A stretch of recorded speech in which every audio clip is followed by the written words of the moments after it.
இன்னைக்கு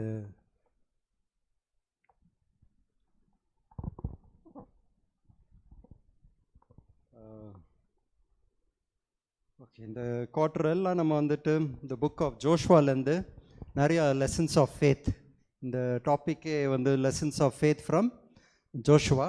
ஸோ இன்னைக்கு எந்த லெசனில் இருக்கிறோம்? ஃபோர்த் லெசனில் இருக்கிறோம். யாரெல்லாம் படிச்சுட்டு வந்தீங்க? ஓகே, ஸோ லெசன்ஸை படிக்கணும். வெரி இன்ட்ரெஸ்டிங், ரொம்ப இன்ட்ரெஸ்டிங்கான லெசன்ஸ், ரொம்ப எக்ஸைட்டிங் லெசன்ஸ், ரொம்ப யூஸ்ஃபுல் லெசன்ஸ். ஓகே, நம்ம ப்ராக்டிக்கல் லைஃப்பில் யூஸ்ஃபுல்லாக இருக்கிறதுக்கு, ஒரு கிறிஸ்டானிட்டியில் எப்படி ஸ்ட்ரென்த் அடையலாம் நேற்று பார்க்கணுன்னா இந்த புக் ஆஃப் ஜோஷ்வா. லாஸ்ட் வீக்கே நல்ல லெசன்ஸ் பார்த்தோம். மெமோரியல்ஸ் ஆஃப் கிரேஸ்னுட்டு நல்ல லெசனை பார்த்தோம். இன்றைக்கி என்ன பார்க்க போகிறோன்னா கான்ஃப்ளிக்ட் பிஹைண்ட் ஆல் கான்ஃப்ளிக்ட்ஸ், சண்டை. ஓகே, தமிழில் என்னன்னு போட்டிருக்கிறாங்க? சர்ச்சை. ஓகே, சரியா? ஸோ சரியான டாபிக். ஓகே, ஸோ இப்போ இன்னைக்கு இதை ஃபோக்கஸ் பண்ணி படிப்போம். போராட்டங்கள், கான்ஃப்ளிக்ட்ஸ். யா, ஓகே. ஸோ இன்னைக்குடைய மனப்பாட வசனம் யோசுவா 10:14. ஜோஷுவா 10:14 படிக்கிறீங்களா?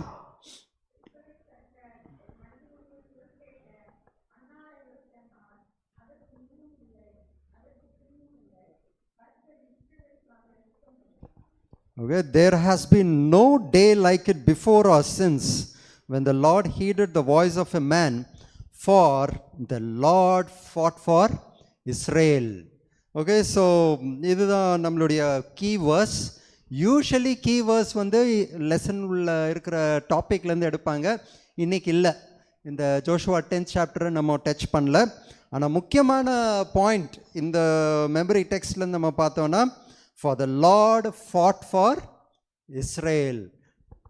தேவன் வந்து இஸ்ரேலுக்காக அவர் போராடினாரு, அவர் சண்டை போட்டாரு நெட்டு நம்மளுக்கு இந்த வசனம் கொடுத்துருக்கு. இன்னைக்கு ஃபுல்லாக இதை மாதிரி டாபிக்ஸ் தான் படிக்க போகிறோம்.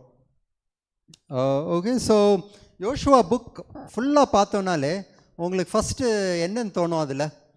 அதில் என்ன இருக்குது? இது இருக்குது, ஐ மீன் என்ன பாயிண்ட்டை மெயினாக கண்டுபிடிக்கலாம்? யோசுவா வழி நடத்தினாங்க, என்ன இன்சிடென்ட்ஸ் இருக்கும்? பேட்டில், வார், சண்டை இல்லையா, போராட்டங்க. அதுதான் நம்ம நிறைய யுத்தங்கள் பற்றி தான் நம்ம பார்க்குவோம். ஆனால் இன்னொரு முக்கியமான பாயிண்ட் இந்த லெசனில் ஃபர்ஸ்ட் பேராகிராஃப்லேயே கொடுத்துருக்குறாங்க. இந்த எல்லா வார், போராட்டங்கள் இதெல்லாம் வந்துட்டு யார் நடத்துனாங்களாம்? These aggressive military campaigns carried out at the command of God. யார் சொல்லி இந்த யுத்தங்களெல்லாம் நடந்துச்சா? கடவுள் சொல்லி தான் இந்த யுத்தங்கள் எல்லாம் நடந்துச்சு. இன்னும் ஒரு பாயிண்ட் போட்டிருக்கிறாங்க, இந்த நேம் ஆஃப் காட், கடவுளுடைய நாமத்தினால இந்த யுத்தங்கள் நடந்துட்டு இருக்கு. ஓகே, அப்புறம் இன்னும் அடுத்த பாயிண்ட் என்ன சொல்லியிருக்கிறாங்க? And with the help of God, தேவனுடைய உதவினால தான் இந்த யுத்தங்களே நடந்துட்டுருக்கு. இப்போது நிறைய யுத்தங்கள் இந்த உலகத்துலேயும் நடந்துட்டுருக்கு. இப்படி ஏதாவது சொன்னோன்னா எப்படி இருக்கும்?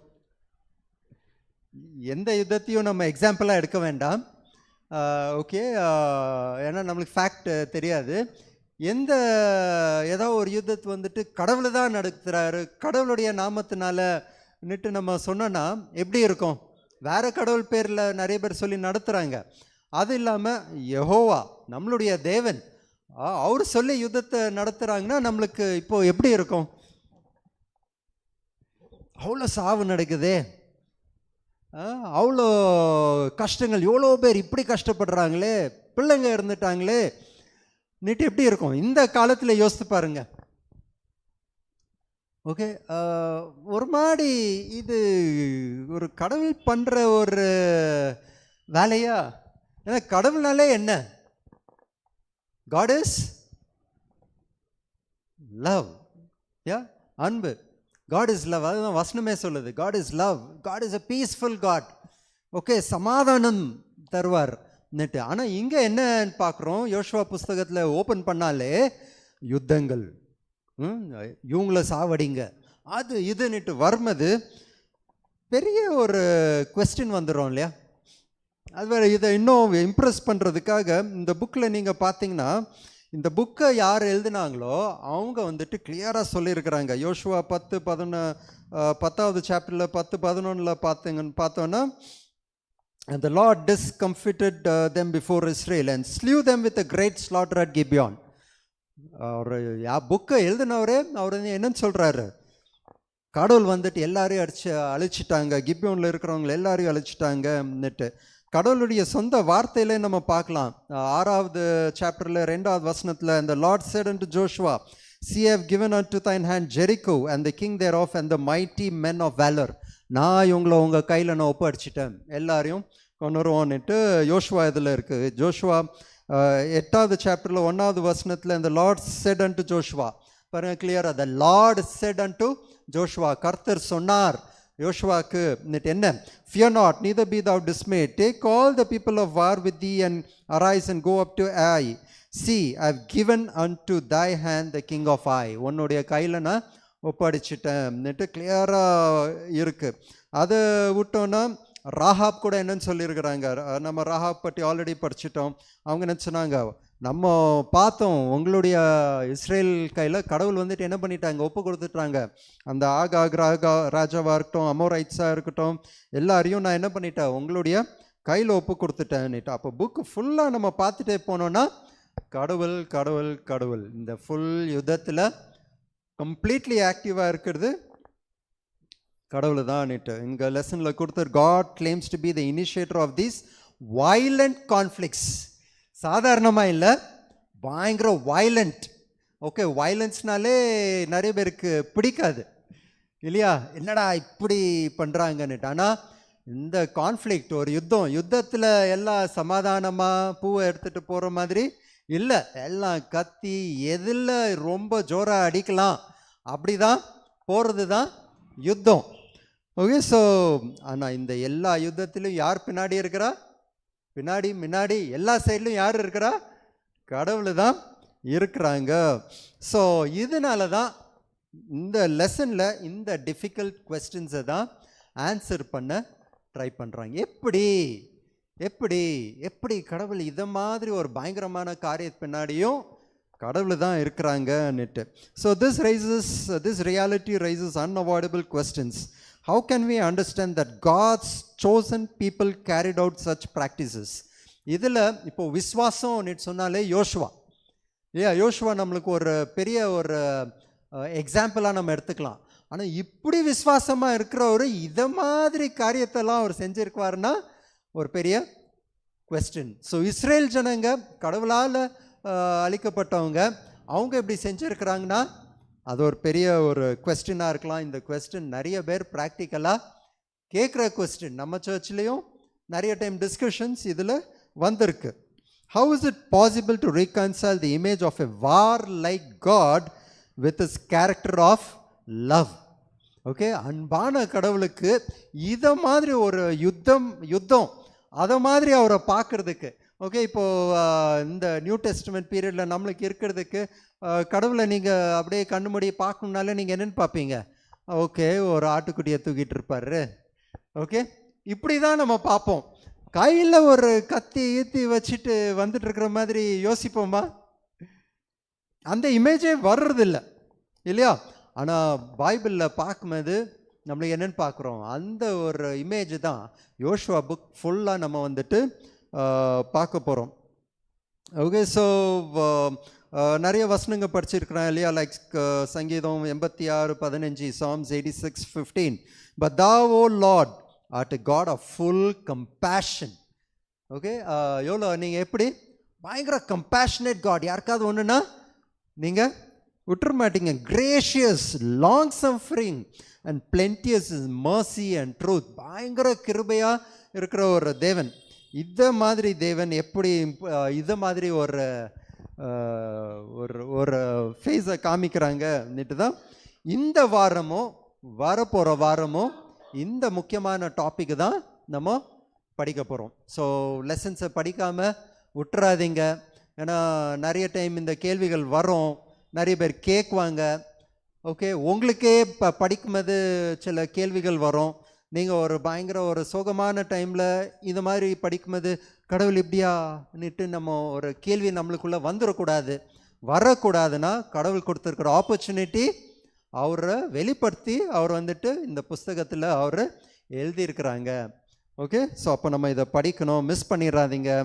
வீட்டில் போய்ட்டு இந்த லெசன்ஸை டீட்டெயில்டாக படிங்க. ஏன்னா கிளாஸில் எல்லாத்தையும் படிக்க முடியாது. நீங்கள் படிக்கும்போது உங்களுக்கு நிறையா செல்ஃப் இன்ஸ்பிரேஷன்ஸ் இருக்கும். ஏன்னா இந்த லெசன் படிக்கணுன்னா நீங்கள் நிறைய எஃபர்ட் போடணும். எதுக்குன்னா நிறையா சாப்டர்ஸை படிக்க சொல்லியிருக்கிறாங்க. ஓகே, வெறும் ஸ்டார்டிங்கில் போட்டிருக்கிற சாப்டர்ஸ் மட்டும் இல்லை, நிறையா சாப்டர்ஸ் இருக்குது. ஓகே, ஸோ ஒரு பெரிய எஃபர்ட் போட்டு தான் இதை படிக்கணும். So put that effort. Okay, so Sunday லெசனுக்கு போகலாம். சண்டே லெசனுடைய டைட்டிலே பாருங்கள், என்ன டைட்டில்? ஓகே, கர்த்தருடைய சேனையின் அதிபதி. ஓகே, இந்த ஒரு வியூ உங்களுக்கு முன்னாடி இருந்திருக்கா? கடவுளை பார்த்தா ஒரு சேனாதிபதி, ஒரு கமாண்டர், அது மாதிரி ஒரு வியூ கடவுளை பார்த்துருக்குறீங்களா? யோசித்து பார்த்துருக்குறீங்களா உங்கள் லைஃப்பில்? எது? சேனைகளின் கர்த்தர், த லார்ட் ஆஃப் ஹாஸ்ட். ஓகே, ஸோ அந்த ஒரு, ஆனால் கடவுளை பற்றி யோசித்தா நீங்கள் அதை மாதிரி ஒரு இமேஜ் உங்களுக்கு வந்திருக்கா? ஓகே, இங்கே தீபா சிஸ்டர் எஸ் சொல்கிறாங்க, இல்லைன்னு சொல்கிறாங்க. பட் நிறைய பேருக்கு வராது, அதுதான் ஃபேக்ட்.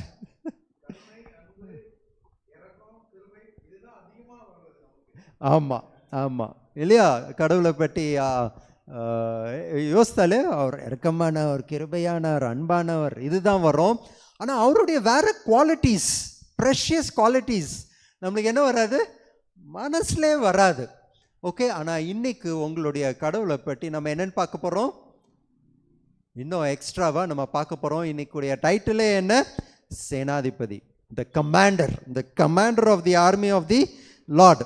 ஓகே, இப்போது இந்த சீனை சொன்ன உடனே எல்லாருக்கும் ஞாபகம் வரும், யோசுவா எரிகோ பட்டணத்தை பிடிக்கணும். ஓகே, ஃபுல்லாக ஒரு சேனை இருக்கிறாங்க, ரெடி ஆகிட்டுருக்குறாங்க. ஆனால் முன்னாடி என்னென்னு பார்க்குறாங்கன்னுட்டு யோசுவா 5:13-15 வரைக்கும் படிக்கிறீங்களா?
ஓகே, ஸோ இந்த வசனத்தை படித்தோம் யோசுவா 3. இப்போ யோசுவா என்ன பார்க்குறார்?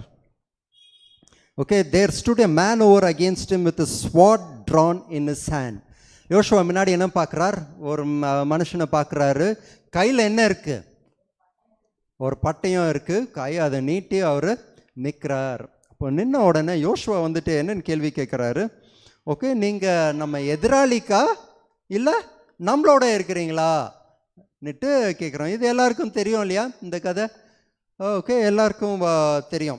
ஓகே, ஸோ இப்போது யோசித்து பாருங்கள், முன்னாடி ஆள் இருக்கிறாங்க, கத்தியை எடுத்துகிட்டு இருக்கிறாங்க. யோசுவாவுக்கு வேறு யாராவது டவுட் வந்துச்சா? ஒரு பயங்கரமான ஒருன்னுட்டு ஏதாவது யோசனை வந்துச்சா? வரல. அதுக்கு தான் கேட்குறாரு, கேட்குறாருல கொஸ்டின், நீங்கள் நம்மளோட சண்டை போடுறீங்களா இல்லை நம்மளுடைய எதிராளியோட நீங்கள் காக இருக்கிறீங்களா அப்படின்னா பார்க்குறதுக்கு அவர் எப்படி இருந்தார்? சாதாரணமான ஒரு மனுஷனா, ஒரு வீரரா அவர் இருந்தார் இல்லையா? ஒரு வீரரா அவர் இருந்தார். அப்படிதான் அவர் பார்க்குறாரு. பார்த்த உடனே அவருடைய ஆன்சர் என்னவா இருந்துச்சு? ஓகே, அண்ட் இஸ் செட், நான் இல்லை, உங்களோடையும் இல்லை, அங்கேயும் இல்லை. 14வது வசனத்தில் படிக்கிறீங்களா திருப்பி? அதற்கு அவர், அல்ல, நான் கர்த்தருடைய சேனையின் அதிபதியாய் இப்பொழுது வந்தேன் என்றார். அப்பொழுது யோசுவா தலையிலே முகங்குப்புற விழுந்து பணிந்து கொண்டு அவரை நோக்கி, என் ஆண்டவர் தம்முடைய அடியேனுக்கு சொல்லுகிறது என்னவென்று கேட்டான். ஓகே, பட் நான் என்னன்னு கேட்குறாங்க, நீங்கள் யாருன்னு கேட்ட உடனே ஓகே அவங்க என்னன்னு சொல்கிறாரு? But as the captain of the host of the Lord, நான் சும்மா வரல, உங்களை அங்கன்னுட்டு நான் வரல, நான் வந்திருக்கிறது எங்கேருந்து? நான் கர்த்தருடைய சேனையின் அதிபதியாய் இப்பொழுது வந்தேன். Captain of the Lord of the host. பார்த்த உடனே அப்போ என்னன்னு புரிஞ்சிட்டார் யோசுவா?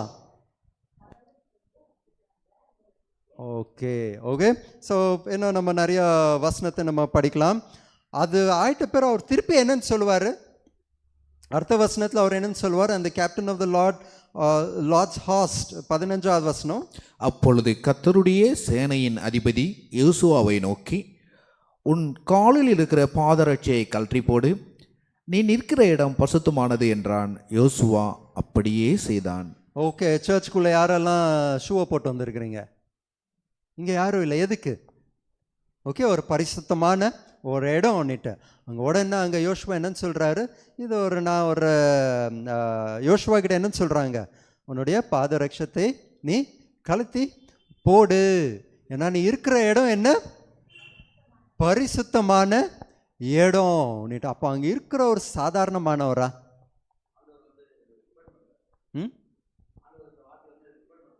ம் ஆமாம். நீ உன் பாதரட்சியை கைட்டு போடு அப்படின்றாரு. அதை மீண்டும் வலியுறுத்துறாரு. ஓகே, ஸோ இங்கே என்ன பார்க்குறோம்? அவர் சாதாரணமானவர் இல்லை, அவர் டிஃப்ரெண்ட். ஓகே நிட்டு உன்னுடைய பாதரட்சத்தை கழட்டி போடுன்னுட்டு. ஆனால் முன்னாடி எப்படி இருந்துச்சு? உடனே யோசுவா என்ன பண்ணாருன்ட்டு எல்லாம் பார்த்தோம்லே, அவர் முகம் கவர்ந்து கீழே உளுந்து வணங்குறாருன்னுட்டு பார்க்குறோம். ஓகே, அப்போது இந்த சீன்ஸ் நம்ம லைஃப்லையும் ரிலேட் பண்ணி பார்க்கலாமே. ஓகே, நம்ம வாழ்க்கையில் கடவுள் இப்படி சாதாரணமான மனிதனாக அவர் இருந்திருப்பாரா? இருக்க சான்சஸ் இருக்கா? சாதாரணமான மனுஷன் இருக்க சான்சஸ் இருக்கா? இல்லையா?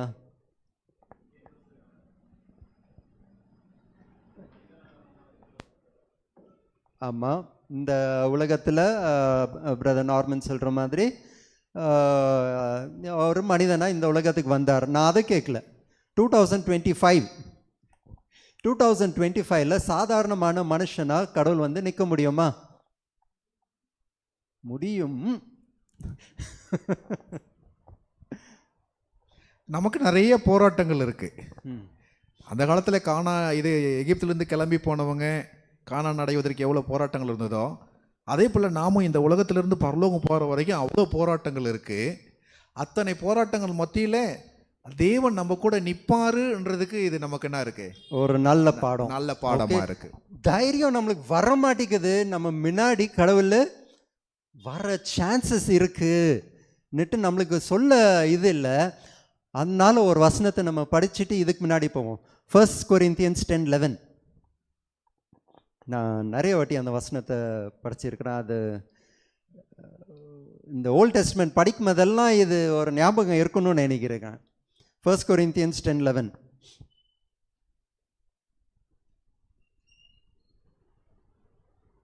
இவைகள் எல்லாம்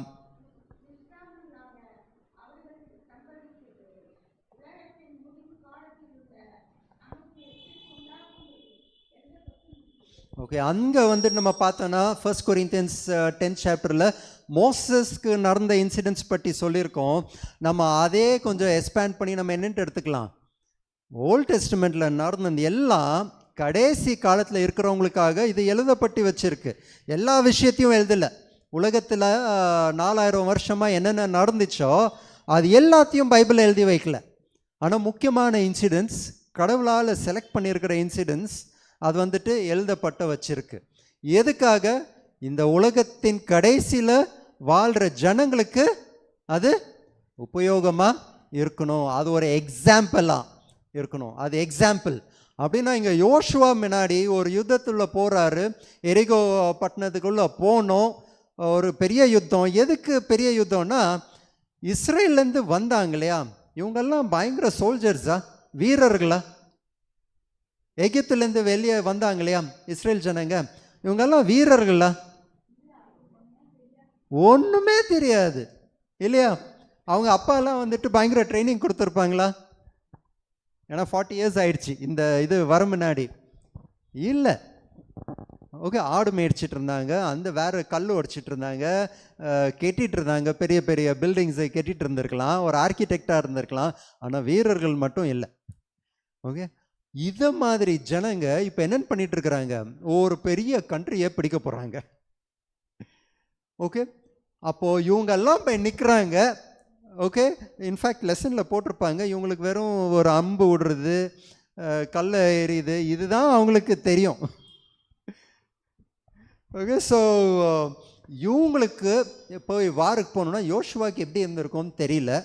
ஆனால் பயந்துட்டு மட்டும் இருந்திருக்க மாட்டார். ஏன்னா அவர் கடவுளுடைய வார்த்தையை நம்பிட்டு இருக்கிறவர். ஆனால் பின்னாடி இருக்கிறவங்க எப்படி இருந்திருப்பாங்கன்னு தெரியல. ஓகே, அவங்களுக்கு முன்னாடி இப்போ வந்துட்டு இப்படி நிற்கிறாங்க. ஸோ இதே மாதிரி தான் நம்ம வாழ்க்கையிலையும் வந்துட்டு என்ன இருக்குது, இந்த உலகத்தில் இருக்கும்போது போராட்டங்கள் இருக்குது. யோசுவா இந்த ஸ்டோரியிலேருந்து நம்ம என்ன எடுக்கலாம், நம்மளுக்கு ஒரு சேனாதிபதி இருக்கிறாங்க. இதை மறந்துடக்கூடாது. நம்ம வாழ்க்கையில் போராட்டங்கள் இருக்கும்போது யோசுவா ஸ்டோரியை ஞாபகம் வச்சுக்கணும். God is there for us. Okay, so சரி, இப்போ இவர் யார் இந்த கமாண்டர்? யார் இந்த கமாண்டர்?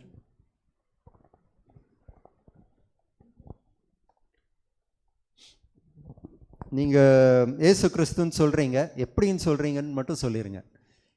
ஏன்னா அவர் வந்து ஒர்ஷிப் பண்ணுறாரு இல்லைங்களா, அந்த இடத்துல வணங்குறாரு, ஒர்ஷிப் பண்ணுறாரு.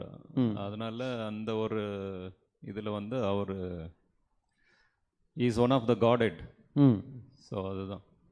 ஓகே, ஸோ அங்கே யோசுவா அவரை பார்த்து வணங்குறாங்க. அவர் இன்னும் என்னன்னு சொல்கிறார், நீ நிற்கிற இடம் பரிசுத்தமான இடம். அதனால நம்ம என்னன்னு சொல்கிறோம், அது இன்னும் பைபிளில் நிறைய எக்ஸாம்பிள்ஸ் கொடுத்துருக்குறாங்க. இங்கே லெசன்லேயே கொடுத்துருக்குறாங்க. 2 ராஜாக்கள் 6:8-17 படிங்க, இதுன்ட்டெல்லாம் கொடுத்துருக்குறாங்க ஒரு எக்ஸாம்பிள்ஸ். இதுலேருந்தெல்லாம் எடுத்து நம்ம பார்க்கும்போது அது என்ன, அங்கே இருந்த ஒரு சாதாரணமானவர்கள் இயேசு கிறிஸ்துவே வந்து நின்று அவங்களுக்காக போராடுறதுக்கு அவர் ரெடியாக இருக்கிறார். அதே இயேசு கிறிஸ்துவ தான் நம்மளுக்கும் என்னன்னு சொல்லியிருக்கிறாரு, சொல்லுங்க பிரதர். ஸோ ஒரு பாயிண்ட் ஆட் பண்ணணும்னு நினைக்கிறேங்க. அங்கே வந்து ஜஸ்ட் இது சாதாரணமான ஆள் இல்லை அவர். ஆக்சுவலாக அங்கே வார்த்தை சொல்லுனாக்கா, is lifted his head and seeing up above, is little bit gigantic only. அவர் சாதாரணமாக நேராக பார்க்கல, வாக்கியம் இருக்குது, is lifted his head above to see that person. அதனால அவர் பயங்கரமான ஒரு சாதாரண மனுஷனுடைய ஒரு நல்ல ஹைட்டாக இருந்திருக்கலாம். எபேசியன்ஸ் 6 சொன்ன மாதிரி அந்த ஆர்மர் ஆஃப் காட் எல்லாமே பர்ஃபெக்டாக அங்கே இருந்துச்சு அவருக்கும். செகண்ட் பாயிண்ட் என்னன்னாக்கா, நீங்கள் யார் சைடுன்னு கேட்குறாரு. இதே ஒரு நிலைமை தான் சபையிலையும் ஆஃபீஸ்லேயும் வெளியெல்லாம் நடக்குது. ஒருத்தர் கேட்டு நீ பாஸ்டர் கேட்டு, பாஸ்டர் நீங்கள் நம்ம சைடா இல்லை அவங்க சைடான்னு பார்க்குறோம். முதல்ல நம்ம கொஸ்டின் என்ன, நம்ம யார் சைடும் இல்லை, ஃபஸ்ட்டு நம்ம கடவுளை சார்ந்திருக்குமா, நான் உங்கள் சைடு பான்னு சொன்னாக்கா எல்லாருமே உங்கள் சைடு ஃபாலோ பண்ணுவாங்க. சிம்பிள். எக்ஸாக்ட்லி. ஸோ இதே பாயிண்ட்டு தான் இப்போ வந்துட்டு லெசனில் கிளியராக இதை டிஃபைன் பண்ணியிருக்கிறாங்க. ஓகே, அவர் ஆன்சர் பண்ணி நம்ம ஸ்டார்டிங்கை டிஸ்கஸ் பண்ணும்போது என்னன்னு சொன்னோம், யோசுவா 2 ஆப்ஷன் கொடுத்தார். நீங்கள் நம்ம சைடா அவங்க சைடா. நெட் ஆன்சர் கொஸ்டின் கேட்டாங்க. அவர் வந்துட்டு நான் உன்னுடைய ஆன்சர் சைடில் இல்லை. ஓகே, கொஸ்டின் என்ன, நீ யார் சைடு இருக்கிற, அதுதான் கொஸ்டின். ஓகே, நான் ஃபஸ்ட்டே சொன்னேன் உங்களுக்கு, நம்மளுடைய கடவுள் யார், ஒரு பெரிய வீரராக இருக்கிறாரு. நம்மளுடைய வாழ்க்கையில் போராட்டம் இருந்துச்சுன்னா நம்ம முன்னாடி வந்து நிற்கிறதுக்கும் அவர் தயங்கிறது இல்லை. ஓகே, ஸோ அதில் கடவுள் மாறுவாரா? சொன்ன விஷயத்தை அவர் மாறுவாரா? சொன்ன வார்த்தையை மாற்றுவாரா? அவருடைய வார்த்தையை விட்டு மாறுறதுக்கு அவர் மனிதன் இல்லை. இன்னட்டு தான் வசனமும் சொல்லுது இல்லையா, அவர் மாற மாட்டார், இன்றும் என்றும் என்றும் மாறாதவர் அவர் இல்லையா. ஸோ அப்படி இருக்கிறவர் அவர் மாற மாட்டார். குவெஸ்டின் என்ன தெரியுமா, நம்ம எந்த சைடில் இருக்கிறோம், நம்ம யோசுவாவாக இருக்கிறோமா, அதுதான் குவெஸ்டின். கடவுள் வந்து நிற்குவார், நம்மளுக்காக போராடுவார், அதில் டவுட்டே இல்லை, டவுட்டே இல்லை. நம்மளுக்கு யோசுவா போல விசுவாசம் இருக்கா? யோசுவாவை பெரிய காரியம் பண்ண சொல்லலை, நம்பிக்கை, ட்ரஸ்ட், விசுவாசம் இருக்கா, அதுதான் குவெஸ்டின். கடவுள் வருவாரா இல்லையா, அந்த காலத்தில் மட்டும் வருவாரா, இப்போ மட்டும் வரமாட்டாரா, யோசுவாக்கு மட்டும் வருவாரா, மோசஸ்க்கு மட்டும் வருவாரா, எலைஜாக்கு மட்டும் வருவாரா, ஓகே பீட்டருக்கு மட்டும் தூக்குவாரா, நம்மளை தூக்க மாட்டாரா, இதெல்லாம் கேள்வியே இல்லை. நீங்கள் மோசஸா, நீங்கள் ஜோஷுவாவா, நீங்கள் எலைஜாவா, நீங்கள் எலிஷாவா, நீங்கள் ஒரு ஆமோஸா, நீங்கள் யார் இல்லையா, நீங்கள் ஒரு யோனாவா அட்லீஸ்ட் இல்லையா, அதுதான் கேள்வி. கடவுள் வந்துட்டு அவர் மாறாதவர், நம்ம தான் மனுஷங்க, நம்ம தான் மாறிட்டே இருக்கிறோம், நம்ம தான். அதனால தான் கடவுள் நம்மளுக்காக போராட முடியல. ஓகே, ஸோ முன்னாடி போவோம். ஓகே, லாஸ்ட்டில் ஒரு கொஸ்டினை கேட்டிருக்கிறாங்க, இது ஆன்சர் பண்ணிங்கன்னா நல்லா தான் இருக்கும். What comfort can and should we draw from knowing that the commander of the army of the Lord is at work in defense of his people? உங்களுக்கு இப்படி ஒரு பெரிய கடவுள் நம்மளுக்காக போராடுறதுக்காக இருக்கிறாருன்ட்டு அது தெரிஞ்சிச்சுன்னா உங்களுக்கு எவ்வளோ ஒரு சமாதானம் உங்களுக்குள்ளே உண்டாகணும். ஓகே, இதுலேருந்து நீங்கள் என்ன புரிஞ்சிக்க போகிறீங்க, எப்படி வாழ்க்கையை நடத்த போகிறீங்கன்னுட்டு ஒரு கேள்வியாக கேட்டிருக்கிறாங்க. ஸோ யாரோ ஒருத்தர் ஏதாவது ஒரு ஆன்சர்ஸ் கொடுக்குறீங்களா?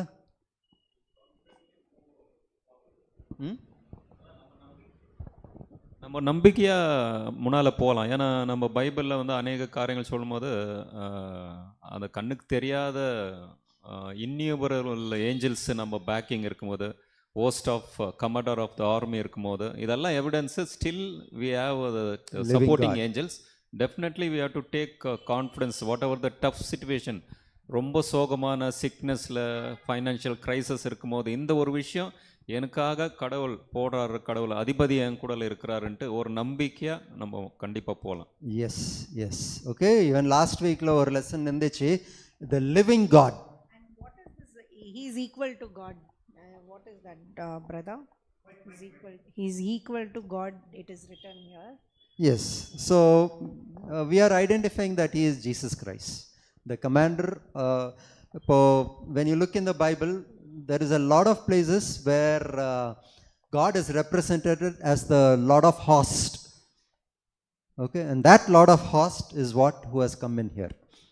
ஸோ அவர் வந்துட்டு தேவனுக்கு ஒரு தேவனுடைய என்னன்னு சொல்லுவாங்க ஃபஸ்ட்டு, ஹாஸ்ட்டு, சேனைகளின் கர்த்தர், சேனைகளின் கர்த்தர்னுட்டு தான் நம்மளுக்கு நிறைய இடத்துல போட்டிருக்கு. அந்த சேனைகளின் கர்த்தர் தான் அங்கே முன்னாடி வந்து நின்று இருக்கிறாரு. அதனால தான் அவங்க கடவுளுக்கு சமமான ஒரு, ஏன்னா அவர் வேற யாரும் இல்லை, கடவுள் தான் நம்ம அங்கே பார்க்குறோம். ஓகே, ஸோ நல்ல லெசன் இல்லையா? ஸோ இது இப்போ நம்ம போய் பார்க்கலாம். ஃபர்ஸ்ட் ஆஃப் ஆல் இந்த லெசனுடைய இன்ட்ரடக்ஷனில் என்னென்னு பார்க்குறோம், பயங்கர யுத்தங்கள் நடக்குது. அந்த யுத்தங்களுக்கு பின்னாடியெல்லாம் யார் இருக்கிறாங்க? கடவுள் தான். கடவுளுடைய நாமத்தினால, கடவுளுடைய ஹெல்ப்னால, கடவுளே தான் நடத்துகிறாருன்னுட்டு தான் நம்ம லெசனில் பார்த்துட்டோம். ஓகே, ஸோ இப்போ அந்த சண்டே லெசனில் என்னன்னு சொல்கிறோம், அவரு தான் கமாண்டர். யோசுவா வந்துட்டு அங்கே லீடர் இல்லை. Yosuva is an instrument of God. கடவுள் என்ன சொல்கிறார் அதை பண்ணுறதுக்கு ஒரு பர்ஃபெக்ட் கமாண்டர் அவர், அவ்வளோதான். ஓகே, ஆனால் பின்னாடி இருக்கிறது ஃபுல்லாக யார்? நான் தான் இருக்கிறேன்னுட்டு ஸ்டார்டிங்லே என்னன்ட்டு ஆயிடுச்சு, டிக்ளேர் ஆயிடுச்சு. ஜோஷுவா 5th சாப்டர்லே டிக்ளேர் ஆயிடுச்சு. ஓகே, ஸோ இப்படி இப்போ கடவுளுடைய இமேஜை நம்ம வந்துட்டு என்னென்னு பண்ணுறோம், ஒரு ஆட்டுக்குட்டியை கூப்பிட்டுட்டு போயிட்டு இருக்கிறவரை இப்போது கத்தியும் பிடிச்சிக்க முடியும்னுட்டு நம்ம பார்க்குறோம். ஓகே, ஸோ இதை பேக்ரவுண்ட் எல்லாம் பார்க்குறதுக்கு மண்டே லெசன் ஆப்டாக இருக்குது. மண்டே லெசனில் என்னன்ட்டு இருக்கு?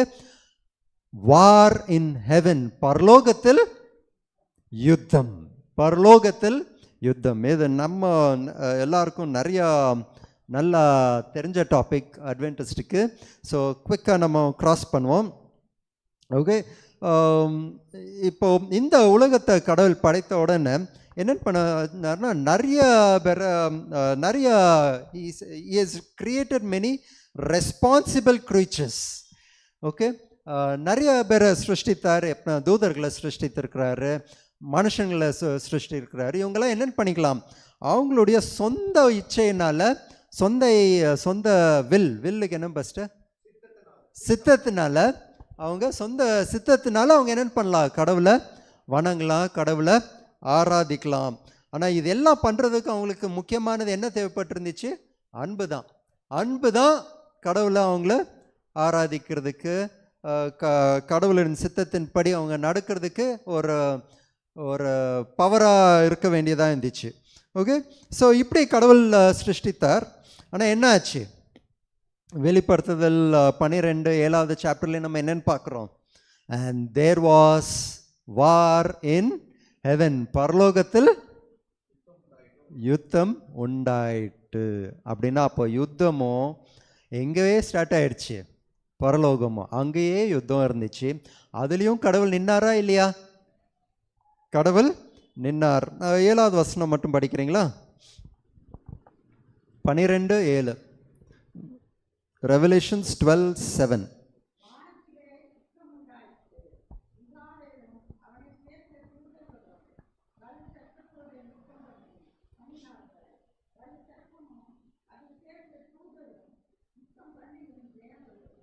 ஓகே, இது நம்மளுக்கு வந்துட்டு இது நம்ம நல்லா புரிஞ்சிக்க வேண்டிய ஒரு டாபிக். நம்ம ஸ்டார்டிங்கை கேள்வி கேட்டோம்ல, எதுக்கு இவ்வளோ பெரிய யுத்தம், இவ்வளோ பெரிய கஷ்டங்கள் நஷ்டங்கள் இதெல்லாம் நடக்குது, இதுக்கு பின்னாடி கடவுள் இருக்க முடியுமா அப்படின்ட்டு இருந்துச்சுன்னா, இதுக்குடைய ஒரு பேக்ரவுண்ட் நம்ம எங்கேன்னு போனோம்? ஓகே, இந்த லெசனுக்கு பேக்ரவுண்ட் எங்கேன்னு போகணும்? ஆதியில் போகணும். ஓகே, இன்ஃபேக்ட் நீங்கள் மண்டே லெசனில் இருக்கிறோம். ஓகே, இந்த லெசன் டைட்டிலே என்ன? லெசன் டைட்டில் திருப்பி பாருங்க. இல்ல அந்த அனைத்து சர்ச்சைகளுக்கும் பின்னணி சர்ச்சை. ஓகே, ஸோ இதுதான் நம்ம யோசித்துக்கணும். Okay, the conflict behind all conflict. Okay, so இந்த பேக்ரவுண்ட் நம்ம வந்துட்டு ஞாபகம் வச்சுக்கணும். ஸோ அந்த பேக்ரவுண்டில் நம்ம என்னென்னு பார்க்குறோம்? ஃபர்ஸ்ட், இந்த பேக்ரவுண்ட் எங்கே இருக்குது? வார் இன் ஹெவன், பரலோகத்தில் யுத்தம். அந்த யுத்தத்தின் பேக்ரவுண்டில் தான் இந்த மிச்ச எல்லா யுத்தத்தையும் நம்ம பார்க்குறோம். நீங்கள் அந்த பேக்ரவுண்டை வச்சு உலகத்தில் நடக்கிற யுத்தமாக இருக்கட்டும், யோசுவா டைம் பீரியடில் நடந்த யுத்தமாக இருக்கட்டும், எல்லாத்தையும் அந்த பேக்ரவுண்டை வச்சு தான் கணக்கு பார்க்கணும். ஓகேயா? ஸோ வைன்னுட்டு கொஸ்டின் ஸ்டார்டிங்கில் கேட்டோம் இல்லையா? எதுக்கு சின்ன குழந்தைங்க ஓகே இவங்களை எல்லாரையும் கொலை செஞ்சாங்கன்னுட்டு இருக்கும்போது பேக்ரவுண்ட் எங்கே போனோம்? ஆதியில் நடந்த ஒரு யுத்தம், ஒரு கான்ஃப்ளிக்ட், ஒரு செப்பரேஷன்ஸ், 2 குரூப்ஸ். ஓகே, இதை நம்ம யோசித்து பார்க்கணும்னுட்டு. ஓகே, இந்த யுத்தத்தை பற்றி நம்ம வெளிப்படுத்துறதில் ஃபுல்லாக டீட்டெயில்டாக பார்க்கலாம். ஓகே, என்னாச்சு அந்த வெளிப்படுத்துறதில்? அங்கே பரலோகத்தில் யுத்தம் உண்டாயிடுச்சு. அதனால் அந்த யுத்தம் யாருக்கு அகேன்ஸ்டாக இருந்துச்சு? கிளியராக அந்த வலு சர்ப்பம் யார்? சாத்தான்னுட்டு கிளியராக எக்ஸ்பிளைன் பண்ணியிருப்பாங்க. எக்ஸ்பிளைன் பண்ணி அவங்க என்னன்னு சொல்லியிருப்பாங்க? ஸோ அவங்கள எங்கே தலைப்பட்டிருந்துச்சு? பூமியில் தலைப்பட்டிருந்துச்சுன்னுட்டு கிளியராக பார்ப்போம். இதை எக்ஸ்பேண்ட் பண்ணி இன்னும் யார் பேசுகிறா? ஏசாயா புஸ்தகத்தில் பேசுகிறாங்க, எசேக்கியேல் புஸ்தகத்தில் பேசுகிறாங்க. இந்த ஏசாயா புஸ்தகத்தில் நம்ம பார்த்தோன்னா ஏசாயா 14:12 வசனத்தை படிப்போமா?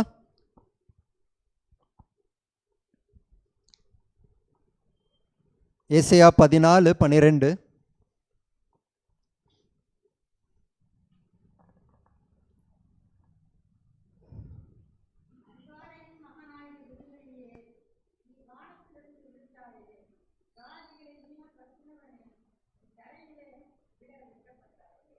ஓகே, அப்போ இங்க கிளியரா பேர் என்னன்னு போட்டுருச்சு, இங்கிலீஷில் லூசிஃபர்னுட்டு போட்டாச்சு. இதை சாத்தானுக்குன்னுட்டு ஐடென்டிஃபை பண்ணிட்டாங்க. ஆனால் இது ஸ்டார்டிங்கில் ஏசாயா 14வது சாப்டர் நீங்கள் எடுத்து பார்த்தீங்கன்னா இது ஏதோ சாத்தானை பற்றி சொல்கிற மாதிரின்னுட்டு இருக்காது. 4வது வசனத்தை படிங்க அதே சாப்டரில். ஐசியா 14. நீ பாபிலோனின் ராஜாவின் மேல் சொல்லும் வாக்கியமாவது, ஒடுக்கினவன் ஒளிந்து போனானே, பொன்னர்கரி ஒளிந்து போயிற்றே. ஓகே, தமிழில் வந்த மாதிரி தெரியல, ஆனால் இங்கிலீஷில் எப்படி போட்டிருக்கு, that thou shalt take up this proverb. Okay, proverb. Okay, அப்படின்னா தமிழில் இருக்க பெஸ்ட் மேலே வாக்கியமாவது, வாக்கியம் அப்படின்ற பேர் வாக்கியம். ஓகே, ஸோ இங்கே வாக்கியமாவது லெசனில் இன்னொன்று என்னன்ட்டு இப்படி போட்டிருக்கிறாங்கன்னா, this is like a parable, ஒரு பேரபிள் மாதிரி. அப்படின்னா ஒன்றை காமிச்சு இன்னொரு சொல்கிற மாதிரி.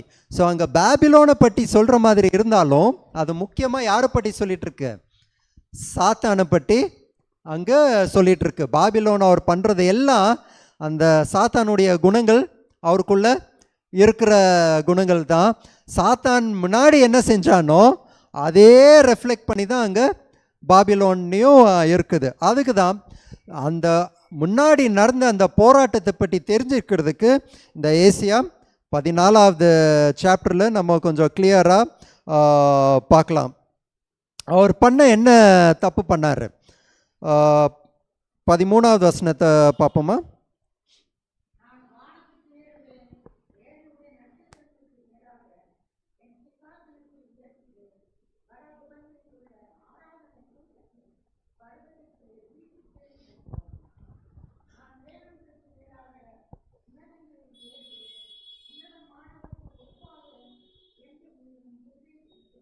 ஓகே, சாத்தான் எதுக்கு தள்ளப்பட்டான், எதுக்கு அங்கே யுத்தம் உண்டாச்சு பரலோகத்தில்?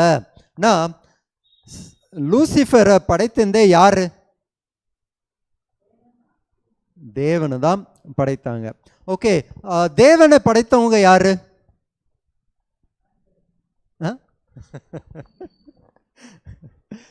தேவனை படைத்தவங்க யாரு?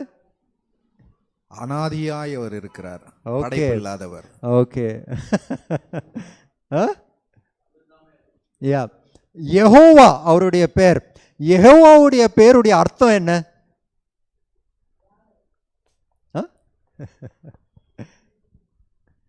Jehovah, Jehovah self existence. அப்படின்னா தன்னை தானே அவரு இருக்கிறார், அவரை யாரும் சிருஷ்டிக்கல. அதுதான் பேருடைய அர்த்தம். யெகோவா, யெகோவான்னு சொல்வது. நிறைய பேர்கள் நம்ம அவரை துதிக்கிறதுக்காக பாடுவோம் இல்லையா, பாடணும் சரி, ஆனால் அதோடைய அர்த்தம் நம்மளுக்கு க்ளீனாக புரிஞ்சுக்கணும். யெகோவானா செல்ஃப் எக்ஸிஸ்டன்ஸ், தன்னை தனியாக அவர் இருந்தார், யாரும் அவரை சிருஷ்டிக்கல, அவங்கள மட்டும் தான் யெகோவான்னுட்டு சொல்ல முடியும். ஓகே, ஸோ அவருக்கு மேலே யாராவது இருக்க முடியுமா? இன்னொரு சிம்பிள் எக்ஸாம்பிள் எடுக்கிறேனே. அப்பாவுக்கு வயசு வந்து இப்போ 86. அப்பாவுக்கு 86. நான் என்னைக்காவது அப்பாவை பீட் பண்ண முடியுமா? ஏஜில் நான் அப்பாவை என்னைக்காவது நான் பீட் பண்ண முடியுமா? பரலோகத்தில் போனாலும் பீட் பண்ண முடியுமா? முடியவே முடியாது, இம்பாசிபிள். அப்போ கடவுளுக்கு முன்னாடி சாத்தான் வர முடியுமா? வரக்கூடாது சரிமா, ஆனால் வர முடியுமா? முடியாத காரியம். அப்போ சாத்தான், ஆனால் இங்கே இந்த 13வது வசனத்தில் அவர் என்னன்னு சொல்கிறாரு, I will exalt my throne above the stars of God.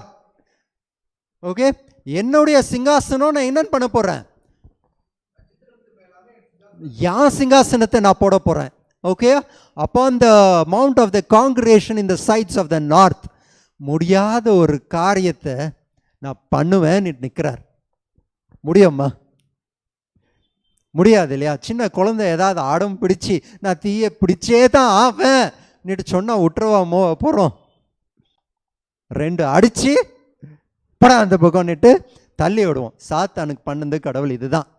முடியாத ஒரு காரியத்தை நான் இந்த கடவுளுடைய சிங்காசனத்துக்கு மேலே நான் வைக்க போகிறேன்னா என்ன அர்த்தம்?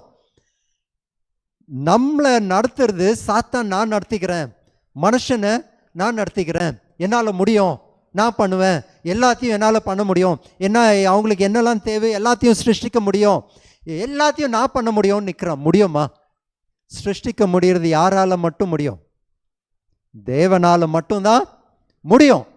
முடியாத ஒரு காரியத்தை அவர் பண்ணும்போது கடவுள் என்ன பண்ண முடியும்? என்ன பண்ண முடியும்? உலகம் என்ன ஆயிருக்கும்? ஒன்றுமே முன்னாடி போக முடிஞ்சிருக்காது. God had to stop this. He had to stop this.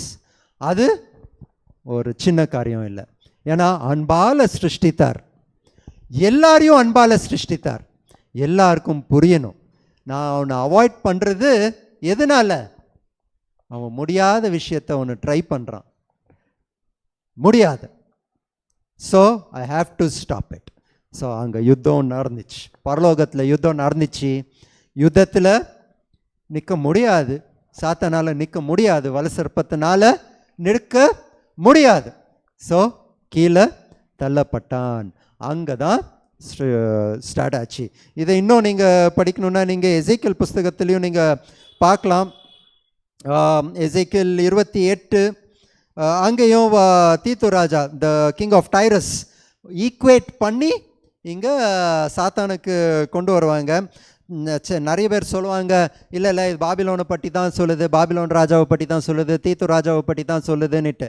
ஆனால் இங்கே கிளியராக சொல்லுது, தீத்து பாபிலோன் ராஜாவை பற்றி ஸ்டார்ட் பண்ணாலும் பரலோகத்தை போய் டச் ஆகுது. அதே மாதிரி எசேக்கியேல் 28 நீங்கள் பார்த்தீங்கன்னா 13வது வசனத்தை பாருங்கள். நீ உன் தேவனுடைய தோட்டமாகிய ஏதேனில் இருந்தவன். பத்மராகம், புஷ்பராகம், வைரம், படிக பச்சை, கோமேதகம், எஸ்பி, இந்திரநீலம், மரகதம், மாணிக்கம் முதலான சகலவித ரத்தனங்களினாலும் பொண்ணுகளினாலும் உன்னை மூடிக்கொண்டிருந்தது. நீ சிருஷ்டிக்கப்பட்ட நாளில் உன் மேல வாத்தியங்கள், உன் நாதஸ்வரங்கள் உன்னிடத்தில் ஆயத்தப்பட்டிருந்தது. ஓகே, இதெல்லாம் தீத்து ராஜாவுக்கு நம்ம ஈக்குவேட் பண்ண முடியுமா? ஏதேன் தோட்டத்தில் இருந்தாரா தீத்து ராஜா? ஏதேன் தோட்டத்தில் இல்லை, அவர் இருக்கல. அவர் எதால் கவர் பண்ணியிருந்தாங்க அந்த ராஜாவுக்கு? ஸோ எவ்வளோ கல்கள் போட்டிருக்கிறாங்களே, இந்த கல்கள் என்னன்னுட்டே நம்ம தெரியாது, நம்ம கண்ணுக்கே பார்த்துருக்க மாட்டாங்க. அவ்வளோ ஒரு ப்ரெஷியஸ் ஸ்டோன்ஸ் இருந்துச்சு. அவர் சிருஷ்டிக்கப்பட்ட நாளில் என்ன சிருஷ்டிக்கப்பட்டிருந்துச்சு? மேலவாதியங்களும். மேலவாதியங்கள், மியூசிக் நம்ம சொல்கிறோம் இல்லையா, அது எப்போ சிருஷ்டிக்கப்பட்டிருந்துச்சு? எப்போ லூசிஃபர் சிருஷ்டித்தாரோ கடவுள், அப்போ தான் மேதவாதியங்களெல்லாம் வந்துச்சு இல்லையா? ஸோ அதுதான் சொல்லுவாங்க, மியூசிக்கில் ரொம்ப கேர்ஃபுல்லாக இருக்கணும். எதுக்கு? சாத்தானுக்கு அது ரொம்ப நல்லா தெரியும். ஓகே, அவர் நல்லா தெரியும். ஸோ மியூசிக் வந்துட்டு அதில் பிரின்சிபல்ஸ் இருக்குது, என்ன பண்ணணும் என்ன பண்ணக்கூடாது, எதை மாதிரி மியூசிக் பண்ணணும் பண்ணக்கூடாது, இதெல்லாம் தெரிஞ்சுக்கணும். நல்லா பாடுறவங்க வந்துட்டு நம்ம ஈஸியாக ஒரு யூடியூப்பில் ஒரு டியூனை எடுத்துகிட்டு டப்ப டப்பான்னு போட்டு சர்ச்சில் பாடுறதுன்னுட்டு இல்லை. அந்த டியூனு கடவுளுக்கு அது சேருமா இல்லையா, இல்லை சாத்தானுக்கு சேருமா சரியான்னுட்டு மியூசிக்கில் இன்ட்ரெஸ்ட் இருக்கிறவங்க, பாடுறதுல இன்ட்ரெஸ்டில் இருக்கிறவங்க இன்னும் இன்ட்ரெஸ்ட் எடுத்து கடவுளுக்கு இது பிரியமா இல்லையா நிட்டு சொல்லணும். ஏன்னா மியூசிக் தெரியாதவங்க வந்துட்டு இதை பற்றி இது நல்லது இது கெட்டதுன்ட்டு சொன்னோன்னா பாடவே தெரியாது, ஆனால் இது மட்டும் சொல்லிக்குவாங்கன்னுட்டு இருக்கோம். ஸோ ஆனால் நீங்கள் அதை நல்லா படிச்சிங்கன்னா நல்லது. பாட்டு பாடுறவங்களுக்கெல்லாம் தெரிஞ்சுக்கணும், இது எப்போ சிருஷ்டிக்கப்பட்டிருந்துச்சு? சாத்தான இந்த உலகத்துக்கு கொண்டு வரும்போது சிருஷ்டிக்கப்பட்டிருந்துச்சு. ஆனால் யார் சிருஷ்டித்தாங்க? கடவுள் தான். அப்போ மியூசிக்கால் கடவுளை துதிக்க முடியுமா? 110% தேவையா? தேவனை தான் சிருஷ்டித்தார், தேவை. ஆனால் கேர்ஃபுல்லாக இருக்கணும். பிரதர் யாரோ சொல்ல வந்தீங்க.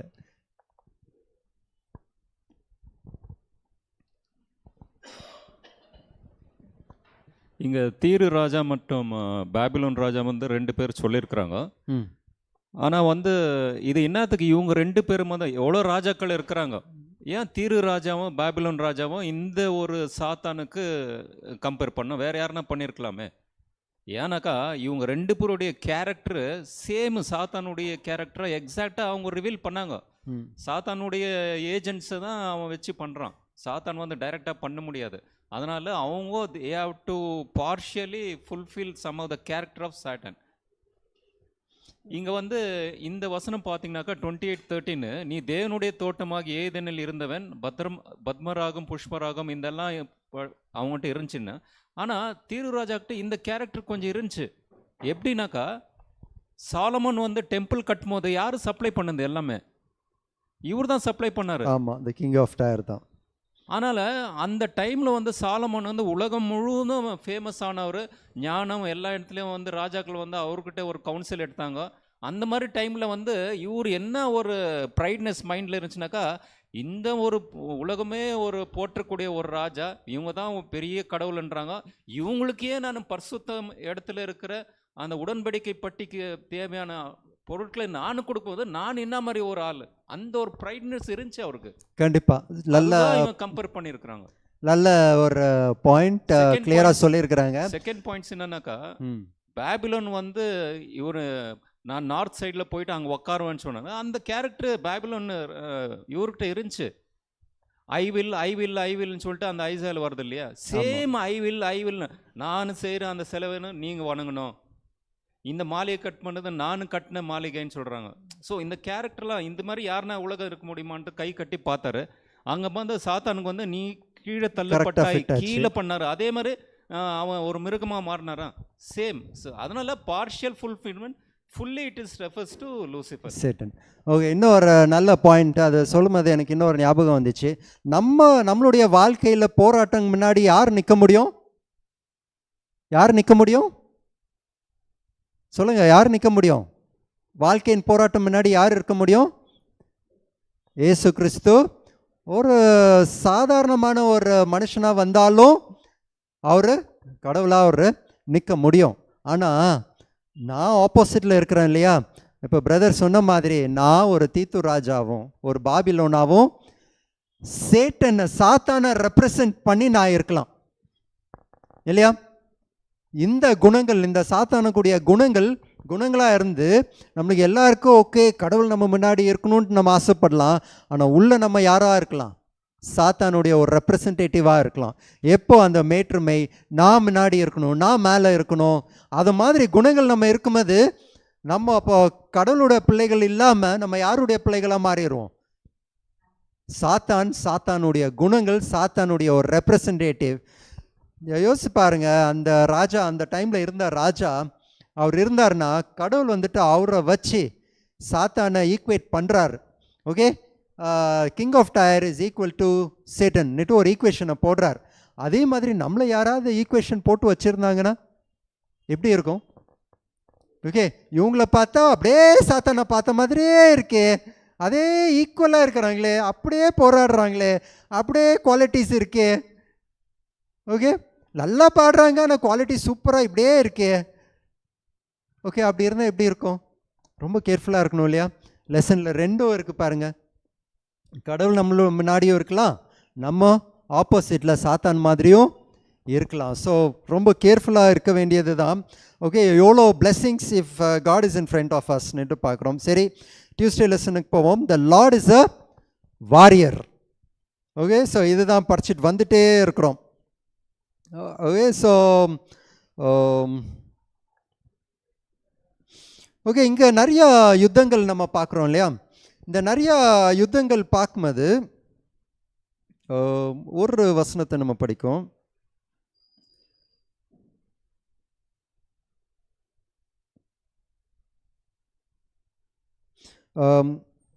யாத்திரையாகும் 12:12.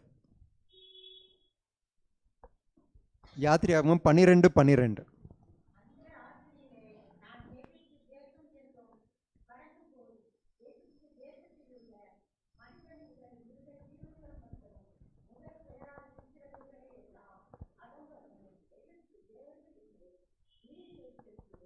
Okay okay. ஸோ இதில் அந்த முக்கியமானது அந்த கடைசி பாட்டு பாருங்க. எகிப்தின் என்னன்னு போட்டிருக்கு கடைசி பாட்டில்? எகிப்தின் எகிப்தின் எகிப்தின் தேவர்களின் மேல். எகிப்தில் தேவர்கள் யாரோ இருக்கிறாங்களா? ஆனால் கடவுள் அவங்களுக்கு அகேன்ஸ்டாக இருந்தாங்களா? அவங்க யாரோ இருக்கிறாங்களா? எதுக்குன்னா அந்த டைமில் இந்த லெசனில் நல்லா போட்டிருக்கிறாங்க.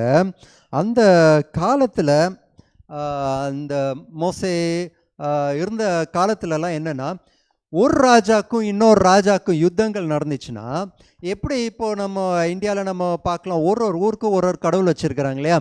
ஓகே, அதே மாதிரி அந்த காலத்துலேயும் ஒரு ஒரு ராஜ்யத்துக்கும் ஒரு ஒரு கடவுள் வச்சுருப்பாங்க. அப்போ யுத்தம் நடந்துச்சுன்னா அது வெறும் அந்த ராஜாக்கும் இந்த ராஜாக்கும் யுத்தம்னுட்டு இல்லை, அந்த கடவுளுக்கும் இந்த கடவுளுக்கும் எந்த கடவுள் பவர்ஃபுல் அப்படியும் அந்த காலத்தில் யுத்தமே அப்படி தான் இருந்துச்சு. நம்ம இன்னும் அந்த ஹெசேக்கியா ராஜா டைமில் இருக்கும்போது தான் நீங்கள் பார்க்கலாம். அந்த லெசனில் ஃபுல்லாக அதையும் கொடுத்துருக்குறாங்க. The Lord will fight for யூனிட் வெனஸ்டே லெசன்லலாம் நம்ம பார்த்தோன்னா எசேக்கியா ராஜா டைம்லேயும் அந்த டைமில் அந்த சேனாதிபதி செனாக்கரேப் ராஜா, சிரியன் ராஜாவுடைய கமாண்டர், அவர் வந்துட்டு என்னன்னு சொல்லுவா, ரப்ஷக்காவா அவர் என்னமோ அவர் பேர், அவர் வந்து என்னன்னு சொல்லுவார், எவ்வளோ ராஜ்யங்களை அடிச்சிருக்கிறோம், அந்த ராஜ்யத்தின் கடவுள் யாராவது அவங்கள காப்பாற்றினாங்களா? இல்லையா, யாரும் காப்பாற்றலை. எசேக்கியா சொல்கிறத நம்பி நீங்கள் வந்துட்டு உங்களுடைய கடவுள் நம்மளை ரட்சிப்பாருன்னுட்டு நம்பி நீங்கள் ஏமாந்துடாதீங்க நிட்டு அவர் சொல்லுவார். நியாயாதிபதிகள் புஸ்தகத்தில் 16 அதிகாரம் 24 ஒரு வசனம் இருக்குது. இது வந்து சிமியோனை என்ன பண்ணுறாங்க, இது சாம்சனை என்ன பண்ணிடுறாங்க அப்படின்னா, சிம்சோனை பிடிச்சிடுறாங்க இல்லைங்களா? அப்போ பெலிஸ்தர்கள் என்ன சொல்கிறாங்க அப்படின்னா, ஜனங்கள் அவனை கண்டவுடனே நம்முடைய தேசத்தை பாழாக்கி நம்முடைய அநேகரை கொன்று போட்ட நம்முடைய பகைஞனை நம்முடைய தேவன் நமது கையில் ஒப்பு கொடுத்தார் என்று சொல்லி தங்கள் தேவனை புகழ்ந்தார்கள். அப்ப தேவரோட யுத்தத்தோட தான் அவங்களும் என்ன பண்றாங்க, ஒப்பிடுறாங்க, தேவன் தான் கொடுத்தார் அப்படின்னு. ஸோ இன்னொரு எக்ஸாம்பிள்ஸ் பாஸ்டர் கொடுத்துருக்குறாங்க. அந்த சாம்சன் அங்கே சண்டை போடும்போது என்னென்னு நடக்குது, அங்கேயும் எப்போ அவங்க சாம்சனை பிடிச்சிடுறாங்களோ அவங்க என்னென்னு சொல்கிறாங்க, நம்மளுடைய தேவனு தான் வந்துட்டு இப்போ இஸ்ரேல் தேவன் கூட போராடி வின் பண்ணியாச்சு என்னட்டு தான் சொல்கிறாங்க. ஸோ அந்த காலத்தில் என்ன ஒரு ப்ராக்டிஸ், அவங்க ஒரு ராஜா இன்னொரு ராஜாவை வின் பண்ணிட்டா அவங்களுடைய கடவுள் தான் பெரிய தேவன்னுட்டு. அப்போ இங்கே கடவுள் அதுக்கு தான் பைபிளை எழுதும்போதும் நம்மளுக்கு வந்துட்டு அந்த டைமில் இருக்கிற சினாரியோ எல்லாம் புரிஞ்சிச்சுன்னா கிளியராக இன்னும் பைபிளை இப்போ நம்ம புரிஞ்சுக்கலாம். ஓகே, ஏன்னா அந்த டைமில் இருக்கிறவங்களுக்காகியும் அது எழுதப்பட்டிருக்கு இல்லையா? ஸோ அப்போ எழுதும்போது அதுதான் இங்கே எக்ஸோடஸ் 12th சாப்டரில் நமக்கு என்னன்னு பார்க்குறோம், கடவுள் அவங்களுடைய தேவனுக்கு அகெயின்ஸ்டாகவும் கடவுள் வின் பண்ணார். எதுக்கு, அவங்க தண்ணியும் கடவுள், ஓகே, எதெல்லாம் அவங்க கடவுள்னு சொன்னாரோ அதுக்கு எல்லாத்துக்கும் மேலேயும் கடவுள் என்னென்னு பண்ணார், ஒரு வாதையை கொண்டு வந்தாங்க. அது ஒருத்தர் இங்கே நம்ம சர்ச்சில் தான் சர்மன் எடுத்தாங்கன்னு நினைக்கிறேன். ஒரு வாதையிலையும் அவங்க வந்துட்டு அதை கடவுளாக அவங்க வச்சுருந்தாங்களா.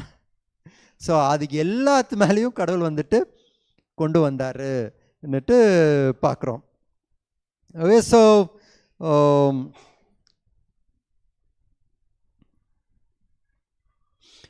இன்னும் நம்ம பார்க்கலாம், இன்னொரு வசனம் பார்க்கலாம். லெவிட்டிகஸ் 17:7.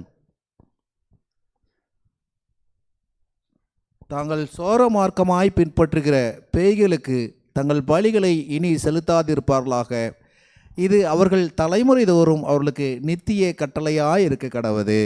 ஓகே, ஸோ அந்த வேற கடவுள்கள் இருக்கிறாங்களா இல்லையா ஒரு கொஸ்டினாக இருந்துச்சுன்னா இங்கே என்னன்னு சொல்கிறாங்க, அந்த கடவுளுக்கு வணங்குறவங்களுக்கு கடவுள் என்னன்னு சொல்கிறாங்க, அதுக்கு பேர் பேய்கள். அப்போ கடவுள் இருக்கிறாங்களா, அவங்கள டைரக்ட் பண்ணுறதே வேற ஒரு ஃபோர்ஸ். அப்போ இன்னைக்கு கூடிய டாபிக் என்ன, த கான்ஃப்ளிக்ட் பிஹைண்ட் ஆல் கான்ஃப்ளிக்ட்ஸ். அப்போ ஒரு யுத்தம் நடக்குதுன்னா அந்த யுத்தத்துக்கு பின்னாடி இன்னும் யார் இருக்கிறா, சாத்தானும் இருக்கிறான். சாத்தான் அங்கே நின்னா அதுக்கு அகெயின்ஸ்டாக யார் நிற்பா, கடவுள் இருப்பாங்க. இது பைபிளில் ஏதாவது ஒரு நல்ல எக்ஸாம்பிள் யாராவது சொல்ல முடியுமா ஒரு வசனத்தோட? ஜெக்கரியா.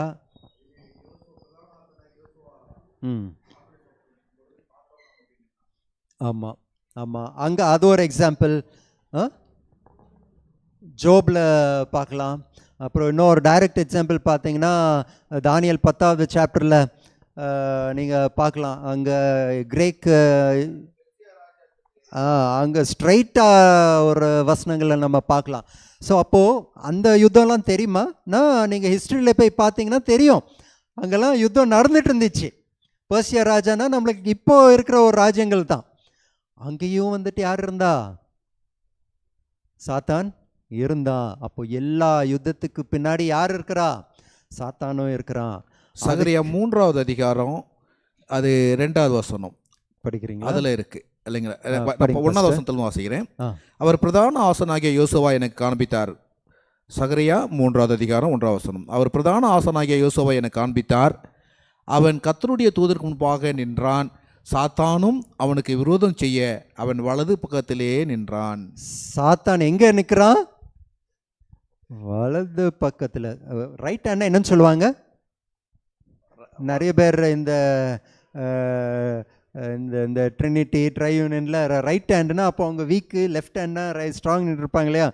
ஜென்ரல் தாட் என்ன? ரைட் ஹேண்டுனா சாத்தான் எங்கே இருக்கிறான்? நம்மளுடைய ஒரு ரைட் ஹேண்ட் பவராக இருந்தால் எப்படி இருக்கும்? ஓகே, ஸோ அப்போ பைபிளில் இந்த போராட்டங்கள் இப்போ என்னென்னு பார்த்துட்ருக்குறோம். இவ்வளோ பெரிய யுத்தத்துக்கு பின்னாடிகள் எல்லாம் பிள்ளைங்களை கொல்றதா இருக்கட்டும், அங்கே இருக்கிற ஆளுங்களை எல்லாரையும் ஃபுல் சிட்டியே டெமாலிஷ் பண்ணி விட்டாங்களே, எல்லாரையும் நாசம் பண்ணிட்டாங்களே இருக்கும்போது, இதுக்கு பின்னாடி யுத்தத்தில் நம்ம இப்போ பார்க்கும்போது அந்த ப்ராக்டிக்கல் தாட்ஸ் வருது இல்லையா? இதுக்கு பின்னாடி என்ன இருக்குது? நம்ம வெறும் முன்னாடி இருக்கிறது பார்க்குறோம், பின்னாடி என்ன இருக்குது? பெரிய சீன். சாத்தானே நின்றுட்டுருக்கிறான்னுட்டு பார்க்குறோம். இன்னொரு வசனத்தை படிச்சிருவோம். உபாகமம் 32:17, டியூட்ரானமி 32:17.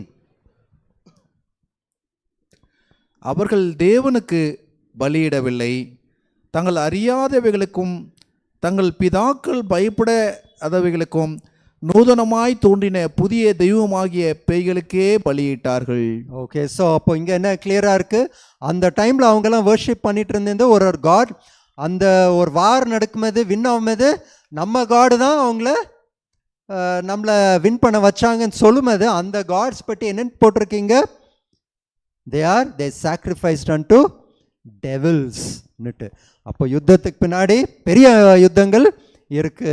இந்தியாவில் கூட அந்த ஒரு இது இருக்கு. என்ன அப்படின்னா, அந்த காலத்தில் எது தெய்வமாய் வணங்கினார்கள்னா, எதை பார்த்து பயந்தார்களோ அதை தெய்வமாய் வணங்கினார்கள்னு சொல்லி வரலாறே சொல்லும், இந்தியனுடைய வரலாறே சொல்லும்.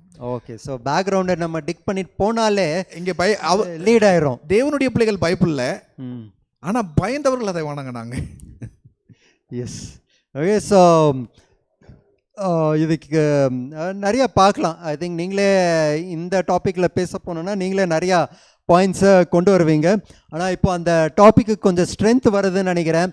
எப்படி இந்த யுத்தங்களுக்கு பின்னாடி எல்லாம் கடவுள் நிற்க முடியும்? கடவுளால் தான் நடந்தது, கடவுளுடைய நாமத்தினால தான் நடந்தது, கடவுளுடைய பவரில் இருக்கும்போது எதுக்கு இப்போ பார்க்குறோம் இல்லையா? ஒரு யுத்தங்கள் நடக்கும்போது அதுக்கு பின்னாடி யார் இருந்திருக்கிறாங்க? சாத்தான் இருந்திருக்கிறான், பேய்கள் இருந்திருக்குன்னுட்டு நம்ம இந்த லெசனில் பார்க்குறோம். ஓகே, ஸோ இந்த யுத்தத்தை படிக்கும் பொழுது நம்ம யுத்தம்னாலே நமக்கு மைண்டில் வர்றது இன்னைக்கு அணுகுண்டு, அன்னைக்கு ஈட்டி கத்தி அந்த மாதிரி தான் ஞாபகம் வருது. வெட்டு குத்து அப்படி தான் ஞாபகம் வருது. அது மனுஷருக்குள்ளே நடக்கிற போராட்டமாக இருக்கலாம். ஆனால் தெய்வத்திற்கும் சாத்தானுக்கு நடக்கிற போராட்டம் வெட்டு குத்து இல்லை, வார்த்தைகள் தான். வார்த்தைகள் தான் என்னது போராய் பயன்படுத்தப்பட்டிருக்கிறது. கீழ்ப்படிஞ்சா அக்செப்டடு, இல்லைன்னா அது என்னது, அது அந்த மாதிரி யுத்தம் தான். அந்த காலத்து அந்த யுத்தத்தை புரிஞ்சுக்கணும் நம்ம. வரல சாத்தானுக்கும் தேவனுக்கும் நடக்கிற யுத்தம் அப்படின்னோடனே ஆண்டவர் கையில் கத்தி வச்சுட்டு இருக்கிறாரு அப்படின்ற மாதிரி என்ன பண்ணிடக்கூடாது. பாஸ்டர் சொல்கிற பாயிண்ட்ஸ்க்கு இன்னொரு வேற ஒரு டைப்பில் சொல்ல பார்க்குறேன். இப்போ ஒரு யுத்தம் முடிஞ்சிச்சு. யுத்தம் முடிஞ்ச உடனே சில பேரை வந்துட்டு ஸ்லேவ்ஸாக பிடிச்சிட்டு போவாங்க. அவங்க அந்த ராஜா முன்னாடி என்ன பண்ணணும்? அப்போ அவங்க எப்படி நிற்குவாங்க? அப்படியே கண்ணுக்கு கண்ணு அப்படியே அப்படியே எதிர்த்து அப்படியே நிற்குவாங்களா? ஒரு அளவுக்கு கீழே படுத்து கிடக்கணும், இல்லை உக்காந்து கிடக்கணும். ஒரு டிஸ்ரெஸ்பெக்ட்ஃபுல்லாக அவங்கள வச்சு ராஜா ஒரு பயங்கரமான ஒரு வேஷத்தில் அவர் நிற்குவார். அப்போ முக்கியம் என்ன? They have to come below. அவங்க வந்து வணங்கணும். அதுதான் ஒரு எண்ட் ஆஃப் தி வார். அப்போ பாஸ்டர் சொல்கிறது இங்கேயும் என்னது மெயின் பாயிண்ட்? என்ன? யார் முன்னாடி வணங்கணும், அதுதான் முக்கியமானது இல்லையா? அந்த ஃபோக்கஸில் தான் இந்த பேக்ரவுண்ட் ஃபுல்லாக நடக்குதுன்னுட்டு நம்ம பார்க்கலாம். ஓகே, ஸோ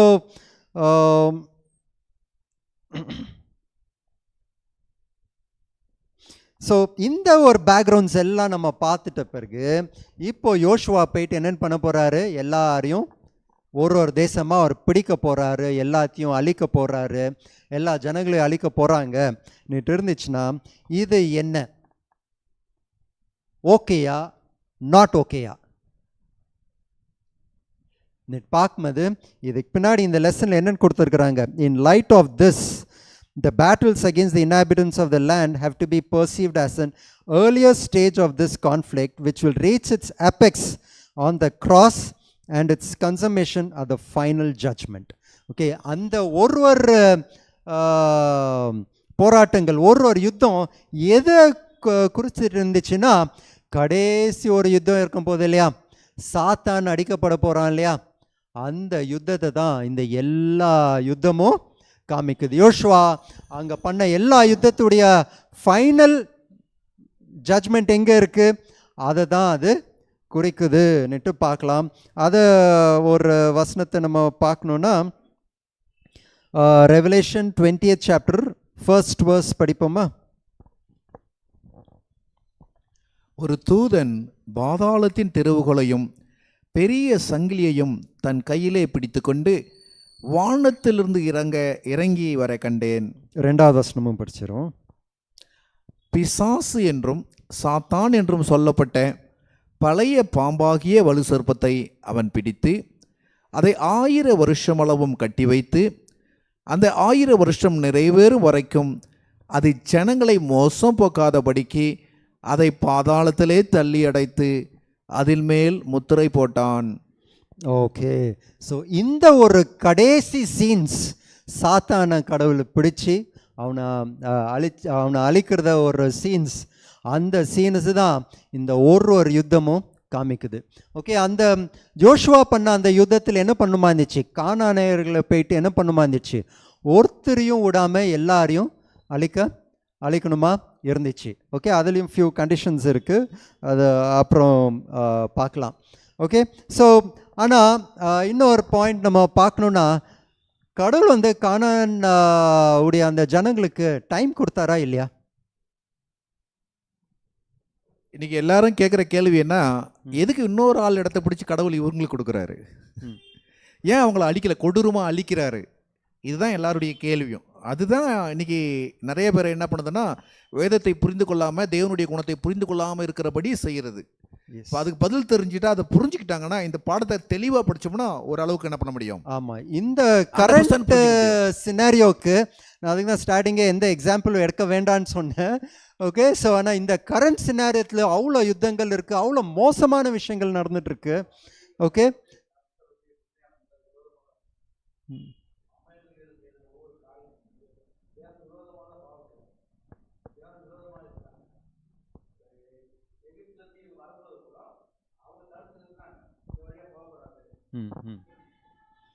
ஆமாம். ஸோ கடவுள் அவங்களுக்கு டைம் கொடுத்தாங்களா இல்லையா நம்ம பார்த்தோன்னா என்ன, கண்டிப்பாக டைம் கொடுத்தாங்க. அவங்களுடைய ஆண்டவர் ஏன் அப்படிப்பட்டவர்களை அழிக்க சொல்கிறார் அப்படின்னா, அவர்கள் திருந்துவதற்கு தருணத்தை தவற விட்டவர்கள்.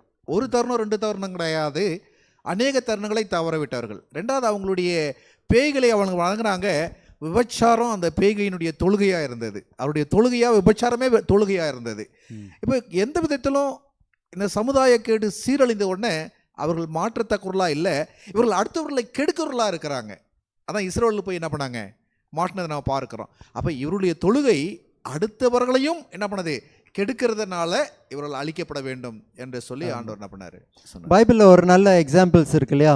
ஆப்ரஹாம், ஐசெக்கெல்லாம் வந்துட்டு எந்த ராஜா கிட்ட போவார்? அங்கே பிலிஸ்டைன்ஸ் அவங்களுடைய ராஜா கிட்டேயும் போகும்போது அவங்க எந்த கடவுளை வணங்கிட்டு இருந்தாங்க? யெகோவா தான் வணங்கிட்டு இருந்தாங்க அவங்களும். அப்புறமா தான் அவங்க வழி தப்பி அந்த டைம்லேருந்தே போக ஸ்டார்ட் பண்ணாங்க. கடவுள் அவங்களுக்கு 400 வருஷம் டைம் கொடுத்தாங்க. ஓகே, அப்புறமா தான் கடவுள் இவங்களுக்கெல்லாம் அப்புறமா தான் அழிச்சாருன்னுட்டு நம்ம பார்க்குறோம். ஃபஸ்ட்டு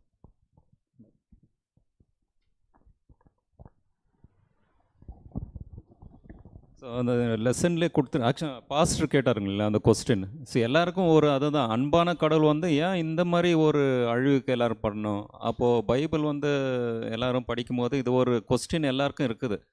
ஸோ அதுதான் நிறைய ஆன்சர் வந்துச்சு இந்த புக்லேயே கொடுத்துருக்குறாங்க. Ultimately God is at war with sin and will not tolerate this conflict for ever.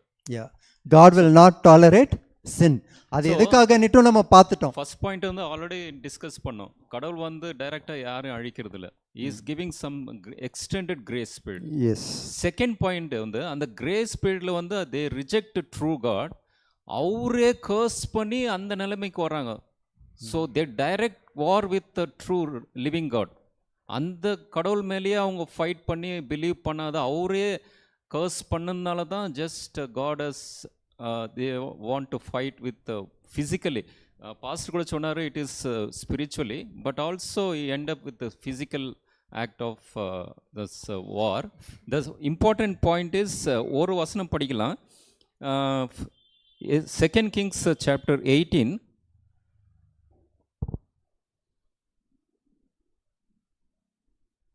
33. 2 Kings 33.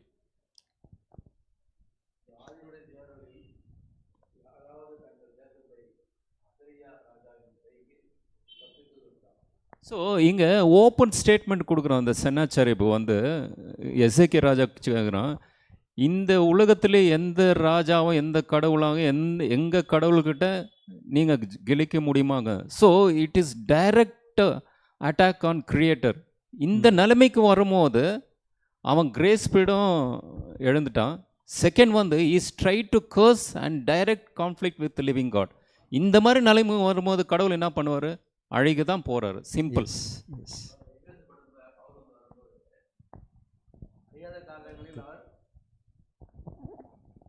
அறியாத காலங்களில் அவர் காணாமல் இருந்தார். இப்போது எல்லாரும் மனம் திரும்ப வேண்டும் என்று வேண்டிக் கொள்கிறார். இன்னும் எவ்வளோ பேர் இயேசு கிறிஸ்து மறுதலிக்க நிறைய தான் இருக்கும். ஆமாம். ஸோ எல்லாருக்கும் இது நல்ல ஒரு பாடம், நல்ல ஒரு ஸ்டோரியில் கிளியராக நம்மளுக்கு எக்ஸ்பிளைன் பண்ணியிருக்கிறாங்க. God is a gracious God, அதில் எந்த ஒரு டவுட்டும் இல்லை. பைபிள் ஃபுல்லாக வந்து நம்ம பார்க்கலாம். இயர்ஸ் டுகெதர், சென்ச்சுரிஸ் டுகெதர் கடவுள் வந்துட்டு என்ன பண்ணார்? வெயிட் பண்ணிட்டு தான் முடிஞ்சார். இப்போ நம்மளுக்கும் அதே தான் நடக்குதுன்னுட்டு நம்ம பார்க்குறோம். ஸோ லெசனை நம்ம சம்மரைஸ் பண்ணி க்ளோஸ் பண்ண வந்துடலாம். வெனஸ்டே லெசனில் the Lord will fight for you. நல்ல டாபிக் இல்லையா? வெனஸ்டே படிங்க. அது ஓகே, தேவன் உங்களுக்காக யுத்தம் பண்ணுவார் இல்லையா? நல்ல ஒரு இது. ஸ்டார்டிங்கே சொன்ன மாதிரி கடவுள் பண்ணுவார். சரி, நம்ம அந்த இடத்துல இருக்கிறோமா? நம்மளுக்காக யுத்தம் பண்ணுறதுக்காக நம்ம ஒரு யோசுவாவாக இருக்கிறோமா? தான் ஒரு எக்ஸாம்பிள். ஒரு வசனம் இதுக்காக படிப்போம். யாத்திரையாகமம் 14:13. 13:14.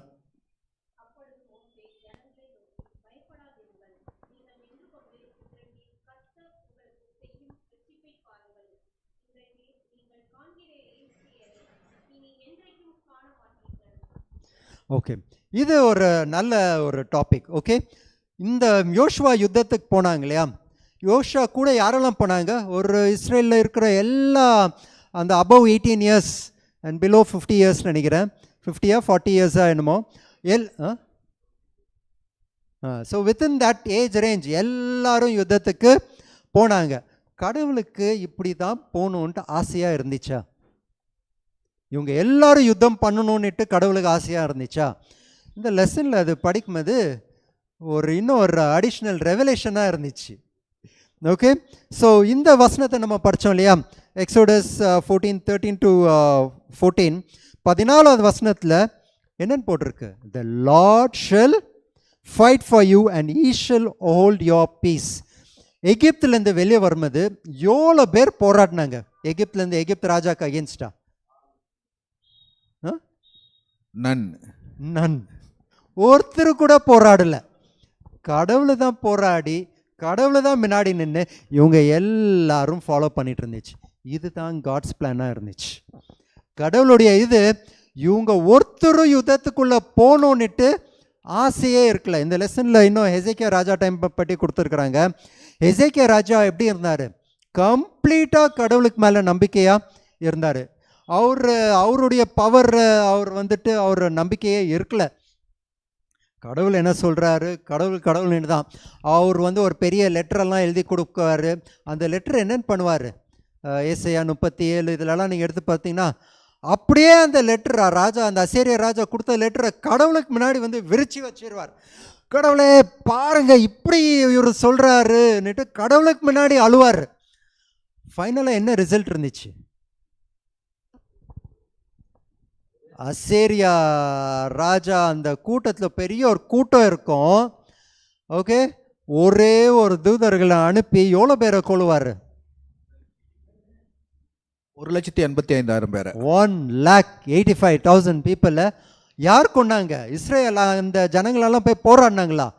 கடவுள். இதுதான் கடவுளுடைய ஒரிஜினல் பிளான். நீங்கள் சும்மா இருங்க, இதுதான் கடவுளுடைய சென். Be still and know that I am Lord. நம்ம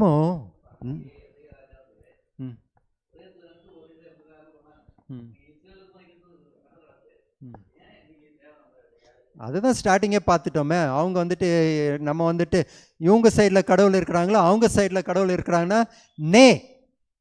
காடுடைய ஆன்சர் நே. நீங்கள் யார் சைடில் இருக்கிறீங்க தான் கடவுளுடைய ஆன்சர். ஓகே, நீங்கள் யார் சைடில் இருக்கிறீங்களா இல்லையான்னுட்டு. இஸ்ரேல் கடவுள் சைட்லையா, அவங்க கடவுள் சைட்லையா? நம்ம அதை ஆன்சர் பண்ணுறதுக்கு இந்த ஸ்டேஜ் இல்லை. இப்போது ஃபஸ்ட்டு எதோ சொல்லியிருந்தீங்க.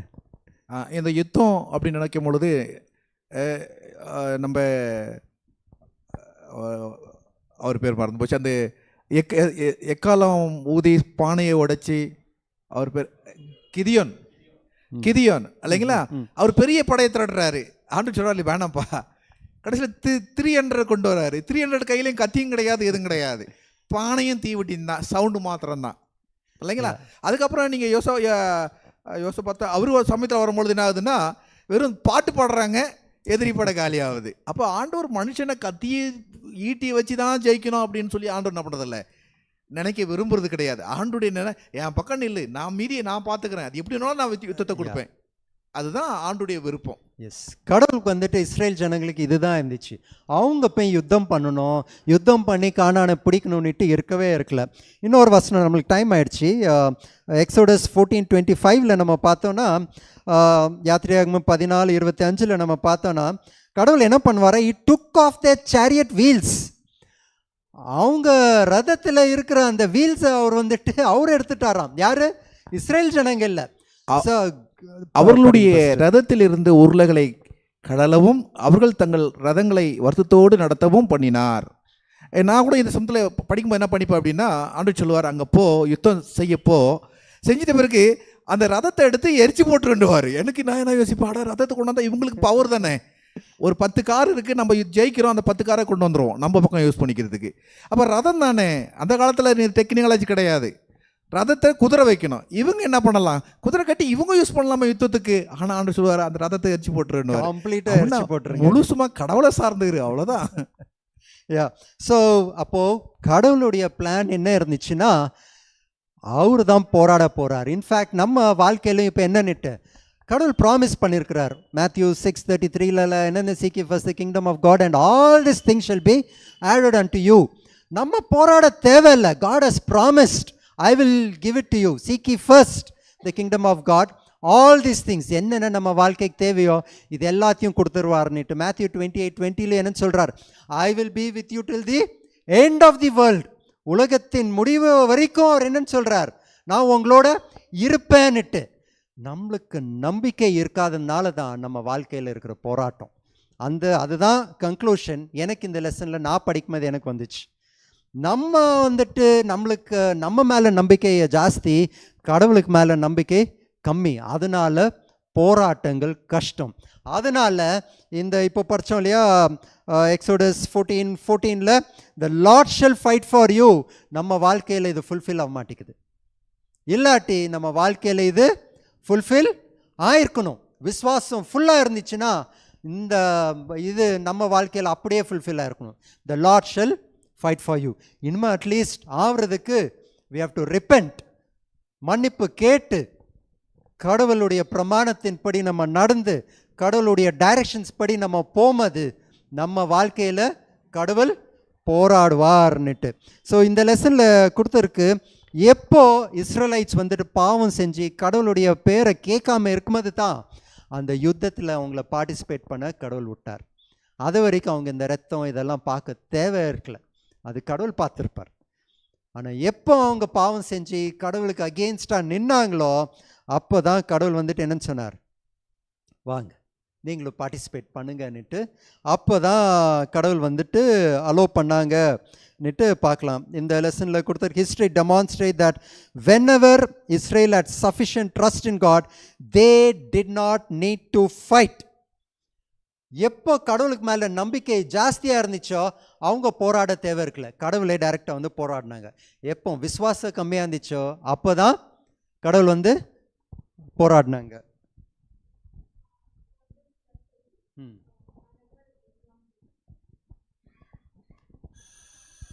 For this lesson, we can see another example in the book of 2nd Chronicles, chapter 20.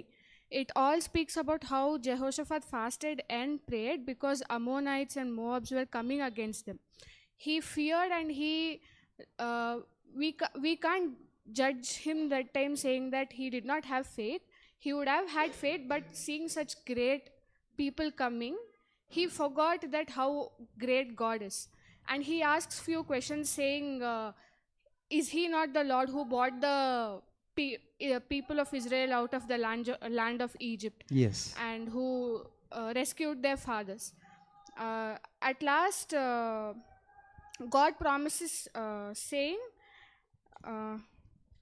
be not afraid nor dismayed by the reason of this great multitude, for the battle is not yours but God's. The battle is yours. So that time it was a physical battle for them, but now in our lives, any small battle, God has also promised here saying that all our battles is God's. He will take care of us. Whenever I've experienced this work, keeping this verse in me, and I've seen greater miracles happen in my life. Praise And, God. Here they did not do anything. When we come to 22nd verse, it was you who took cornerstone lesson for us, and this was there for us. I'm sharing this point. They began to sing and praise. That time the Lord set ambushments against the children of Ammon, Moab and Mount Seir, which were come against Judah, and everything was smitten. So all our battles God will take Yes. care of. I think the Bible is having multiple examples stating the same, that when we trust God, the battle is taken over by God completely. Okay, so the key point, viswasam, trust, faith, completeness. அதுதான் நம்மளுக்கு பார்க்கணும். Okay, so it would have been necessary for them to fight in conquering. Okay, so இன்னும் நம்ம இந்த லெசனில் நம்ம பார்க்குறோம், அவங்க எப்போ யுத்தத்துள்ள அவங்க போகணுமா இருந்துச்சு, அவங்க எப்போ கடவுளுக்கு மேலே மர்மர் பண்ண ஸ்டார்ட் பண்ணாங்க, முறுமுறுத்துட்டு இருந்தாங்க. ஐயோ இவர் தான் நம்மளை கூப்பிட்டு வந்தாரா, இல்லை அது இதுன்னுட்டு கொஸ்டின்ஸ் கேட்க ஸ்டார்ட் பண்ணாங்க இல்லையா. அப்போ தான் வந்துட்டு கடவுள் என்னென்னு பண்ணாங்க, நீங்களும் போராடுங்கன்னுட்டு. தன்னுடைய பிள்ளைகளை யாரும் மறிக்கணும் அப்படின்னு ஆண்டவர் சித்தம் இல்லை. ஆனால் அவங்க ஆண்டவருடைய நம்பிக்கை அற்ற பொழுது அங்கே போய் மடிந்தார்கள். ஒரு உயிரில் குறைவு மறிக்காமல் என்ன பண்ணியிருந்திருக்கலாம், யுத்தத்தை எடுத்துருந்துருக்கலாம். ஆனால் அவங்க நீங்கள் இப்போ சொன்ன மாதிரி அவர்கள் முறுமுறுத்தார்கள். சரி நீங்கள் போய் பாருங்க ஆமாம். அப்படின்னு ஆண்டவர் அனுமதி. ஸோ ரொம்ப கேர்ஃபுல்லாக இருக்கணும். கடவுளுக்கு மேலே நம்மளுக்கு ஒரு டவுட் வச்சு இவர் தான் நம்மளை கூப்பிட்டு வந்தாரா, இவ்வளோ நாள் இப்படி தான், அது எப்படி நம்ம இப்படி இருந்தோம், அது இதுன்னுட்டு நம்ம கடவுளை கொஸ்டின் பண்ண ஸ்டார்ட் பண்ணி அவர் மேலே ஒரு டவுட் வர ஸ்டார்ட் பண்ணிச்சுனாலே ஹிஸ்ட்ரி சொல்லுது it is a dangerous thing. நமக்கு வாழ்க்கையில் நிறைய போராட்டம் இருக்கும் இல்லைங்களா. நிறைய ஜெயிச்சிருப்போம், அதெல்லாம் மறந்துடும். இப்போ ஐயோ என்ன வரும்போது அதுதான் நமக்கு பெருசா கேள்வி நமக்கு பிரச்சனை வரும்போது அது பெருசாகும் பொழுது என்ன ஆகுதுன்னா, சில சமயத்தில் நம்மளை ஆண்டவர் அனுமதிக்கிறாரு, போ இவ்வளோ கஷ்டம்லாம் பட்டு அப்புறம் திருந்தி வா, லாஸ்ட்டில் நான் வெற்றி கொடுக்குறேன். அப்போ நிறைய இழப்புகள் இருக்கும். ஆனால் வெற்றி இருக்கும். இறுதியாக தானே நம்புவோம் கடவுளை. வெற்றி இருக்கும், ஆனால் இழப்புகள் கொண்டு வரும். அப்போ இழப்புகள் இல்லாமல் வெற்றியை பெறணும், அதுதான் ஆண்டுடைய விருப்பம். Yes, okay. நம்ம கஷ்டப்பட்டு உளுந்து பரண்டு வரணுன்னுட்டு கடவுளுடைய ஆசை இல்லை. நம்ம வந்துட்டு எப்படியா வரணும், ஒரு ராஜாவை போல் அப்படியே நின்று கடவுள் கூப்பிட்டுட்டு வரணுன்னு தான் ஆசைப்படுறாரு. ஆனால் நம்மளுடைய விசுவாசம் குறைவுனால தான் அவ்வளோ கஷ்டப்படுறோம். ஸோ டைம் இல்லாததுனால நான் வெறும் ஃபியூ பாயிண்ட்ஸ் ஹைலைட் பண்ணியிருக்கிறேன். அதை மட்டும் நானே படிச்சுட்டு I think will close the lesson. Over time போயாச்சு. Without compromising his principle, God comes down to the level where his people are. அவருடைய பிரின்சிபல்ஸை கடவுள் கொஞ்சம் கூட விடாமல் அவர் என்ன பண்ணுறார், மனுஷனுடைய லெவலுக்கு என்ன பண்ணுறாராம், கடவுள் வந்து நம்மளுக்காக அவர் போராடுறாரு. Continually calling them back to the ideal plan. இப்படி ஒரு யுத்தம் நடக்கும்போதும் கடவுள் என்னன்னு சொல்கிறாரு, நீ நம்மளுக்கு என்னுடைய பின்னாடி வா, என்னுடைய ஒரிஜினல் பிளானுக்கு நீ பின்னாடி வா, எவ்ரி திங் வில் பி ஃபைன்னுட்டு தான் அவர் கூப்பிட்றார். Calling them back to the ideal plan, complete and unreserved trust in divine interventions. Complete trust, okay, in divine இன்டர்வென்ஷன்ஸ்னுட்டு நம்ம பார்க்குறோம். ஸோ இவங்க இப்படி மாறிட்டு போனதுனால தான் சர்க்கம்ஸ்டான்சஸ் மாறிடுச்சு. கடவுளுடைய ஒரிஜினல் பிளான் படி அவர் போக முடியல. New circumstances demanded new strategies. Situation மாறினால கடவுளும் ஸ்ட்ராட்டஜியை மாற்றணுமா இருந்துச்சு கானான் தேசம் கொடுக்கறதுக்காக. அப்போ தான் இந்த ரூட்டில் கடவுள் போனார்னுட்டு ரொம்ப நல்லா இந்த லெசன்ஸில் எடுத்து கொடுத்துருக்குறாங்க. The outcome of each battle ultimately lay in Lord's hands. எந்த யுத்தம் இருந்தாலும் அதோடைய ஃபைனல் அவுட்கம் யார் கையில் இருக்கான், கடவுளுடைய கையில் இருக்குன்னுட்டு தான் இந்த லெசனில் கொடுத்துருக்குறாங்க. And the only way they could influence the outcome of a military conflict was through their attitude of faith or unbelief. நம்ம வாழ்க்கையில் இப்போ இருக்கிற நம்மளுடைய போராட்டத்தில் கடவுள் வெற்றி காமிக்குவார்னுட்டு அவர் அஷூரன்ஸ் கொடுத்துருக்கிறாரு. ஆனால் அந்த அவுட்கம் அது சரியாக போகுமா தப்பாக போகிறோமா அது யாருடைய கையில் தான் இருக்குது, நம்மளுடைய விசுவாசத்தின் மேலே தான் இருக்குது. நம்ம கடவுளுக்கு மேலே வைக்கிற நம்பிக்கை, அவர் சொல்கிற பாதையில் நம்ம நடக்கிறோமா இல்லையா, அதுதான் நம்ம வாழ்க்கையுடைய அவுட்கம் ஃபைனலைஸ் ஆகுதுன்னுட்டு. The choice was their own. Israel ஜனங்களுக்கு சாய்ஸ் எப்படி இருந்துச்சு, அவங்க கையில் தான் இருந்துச்சு. நம்மளுடைய வாழ்க்கையுடைய சாய்ஸ் கூட யார் கையில் இருக்குது, நம்ம கையில் தான் இருக்குது.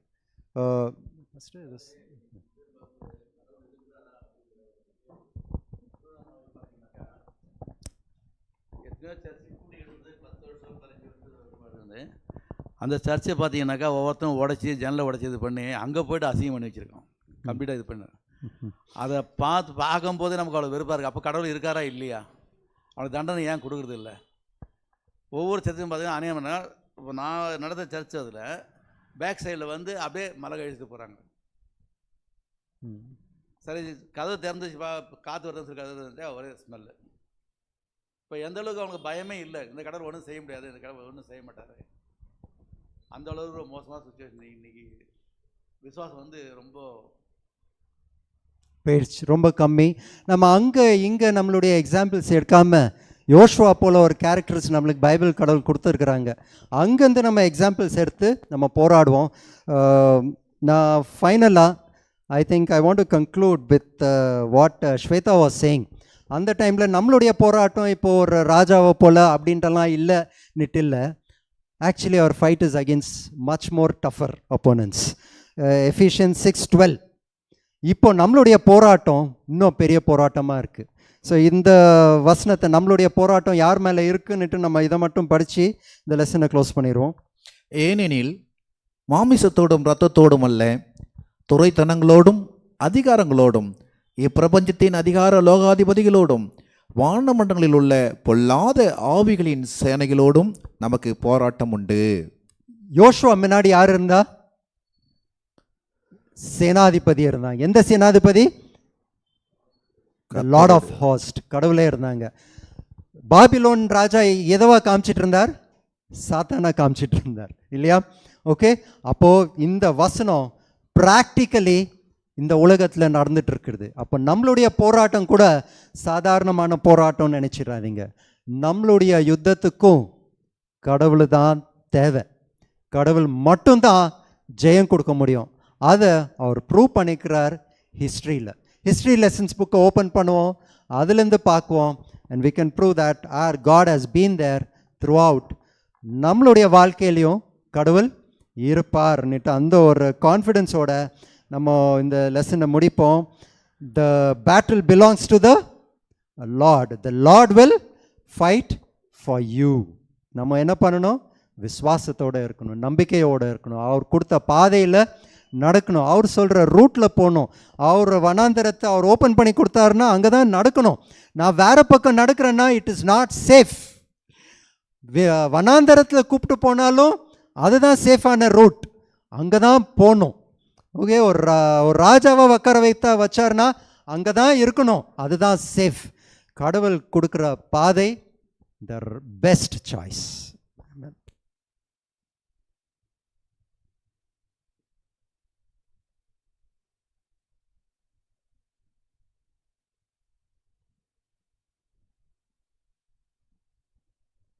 நம்ம க்ளோசிங் சாங்குக்கு நம்ம எல்லாரும்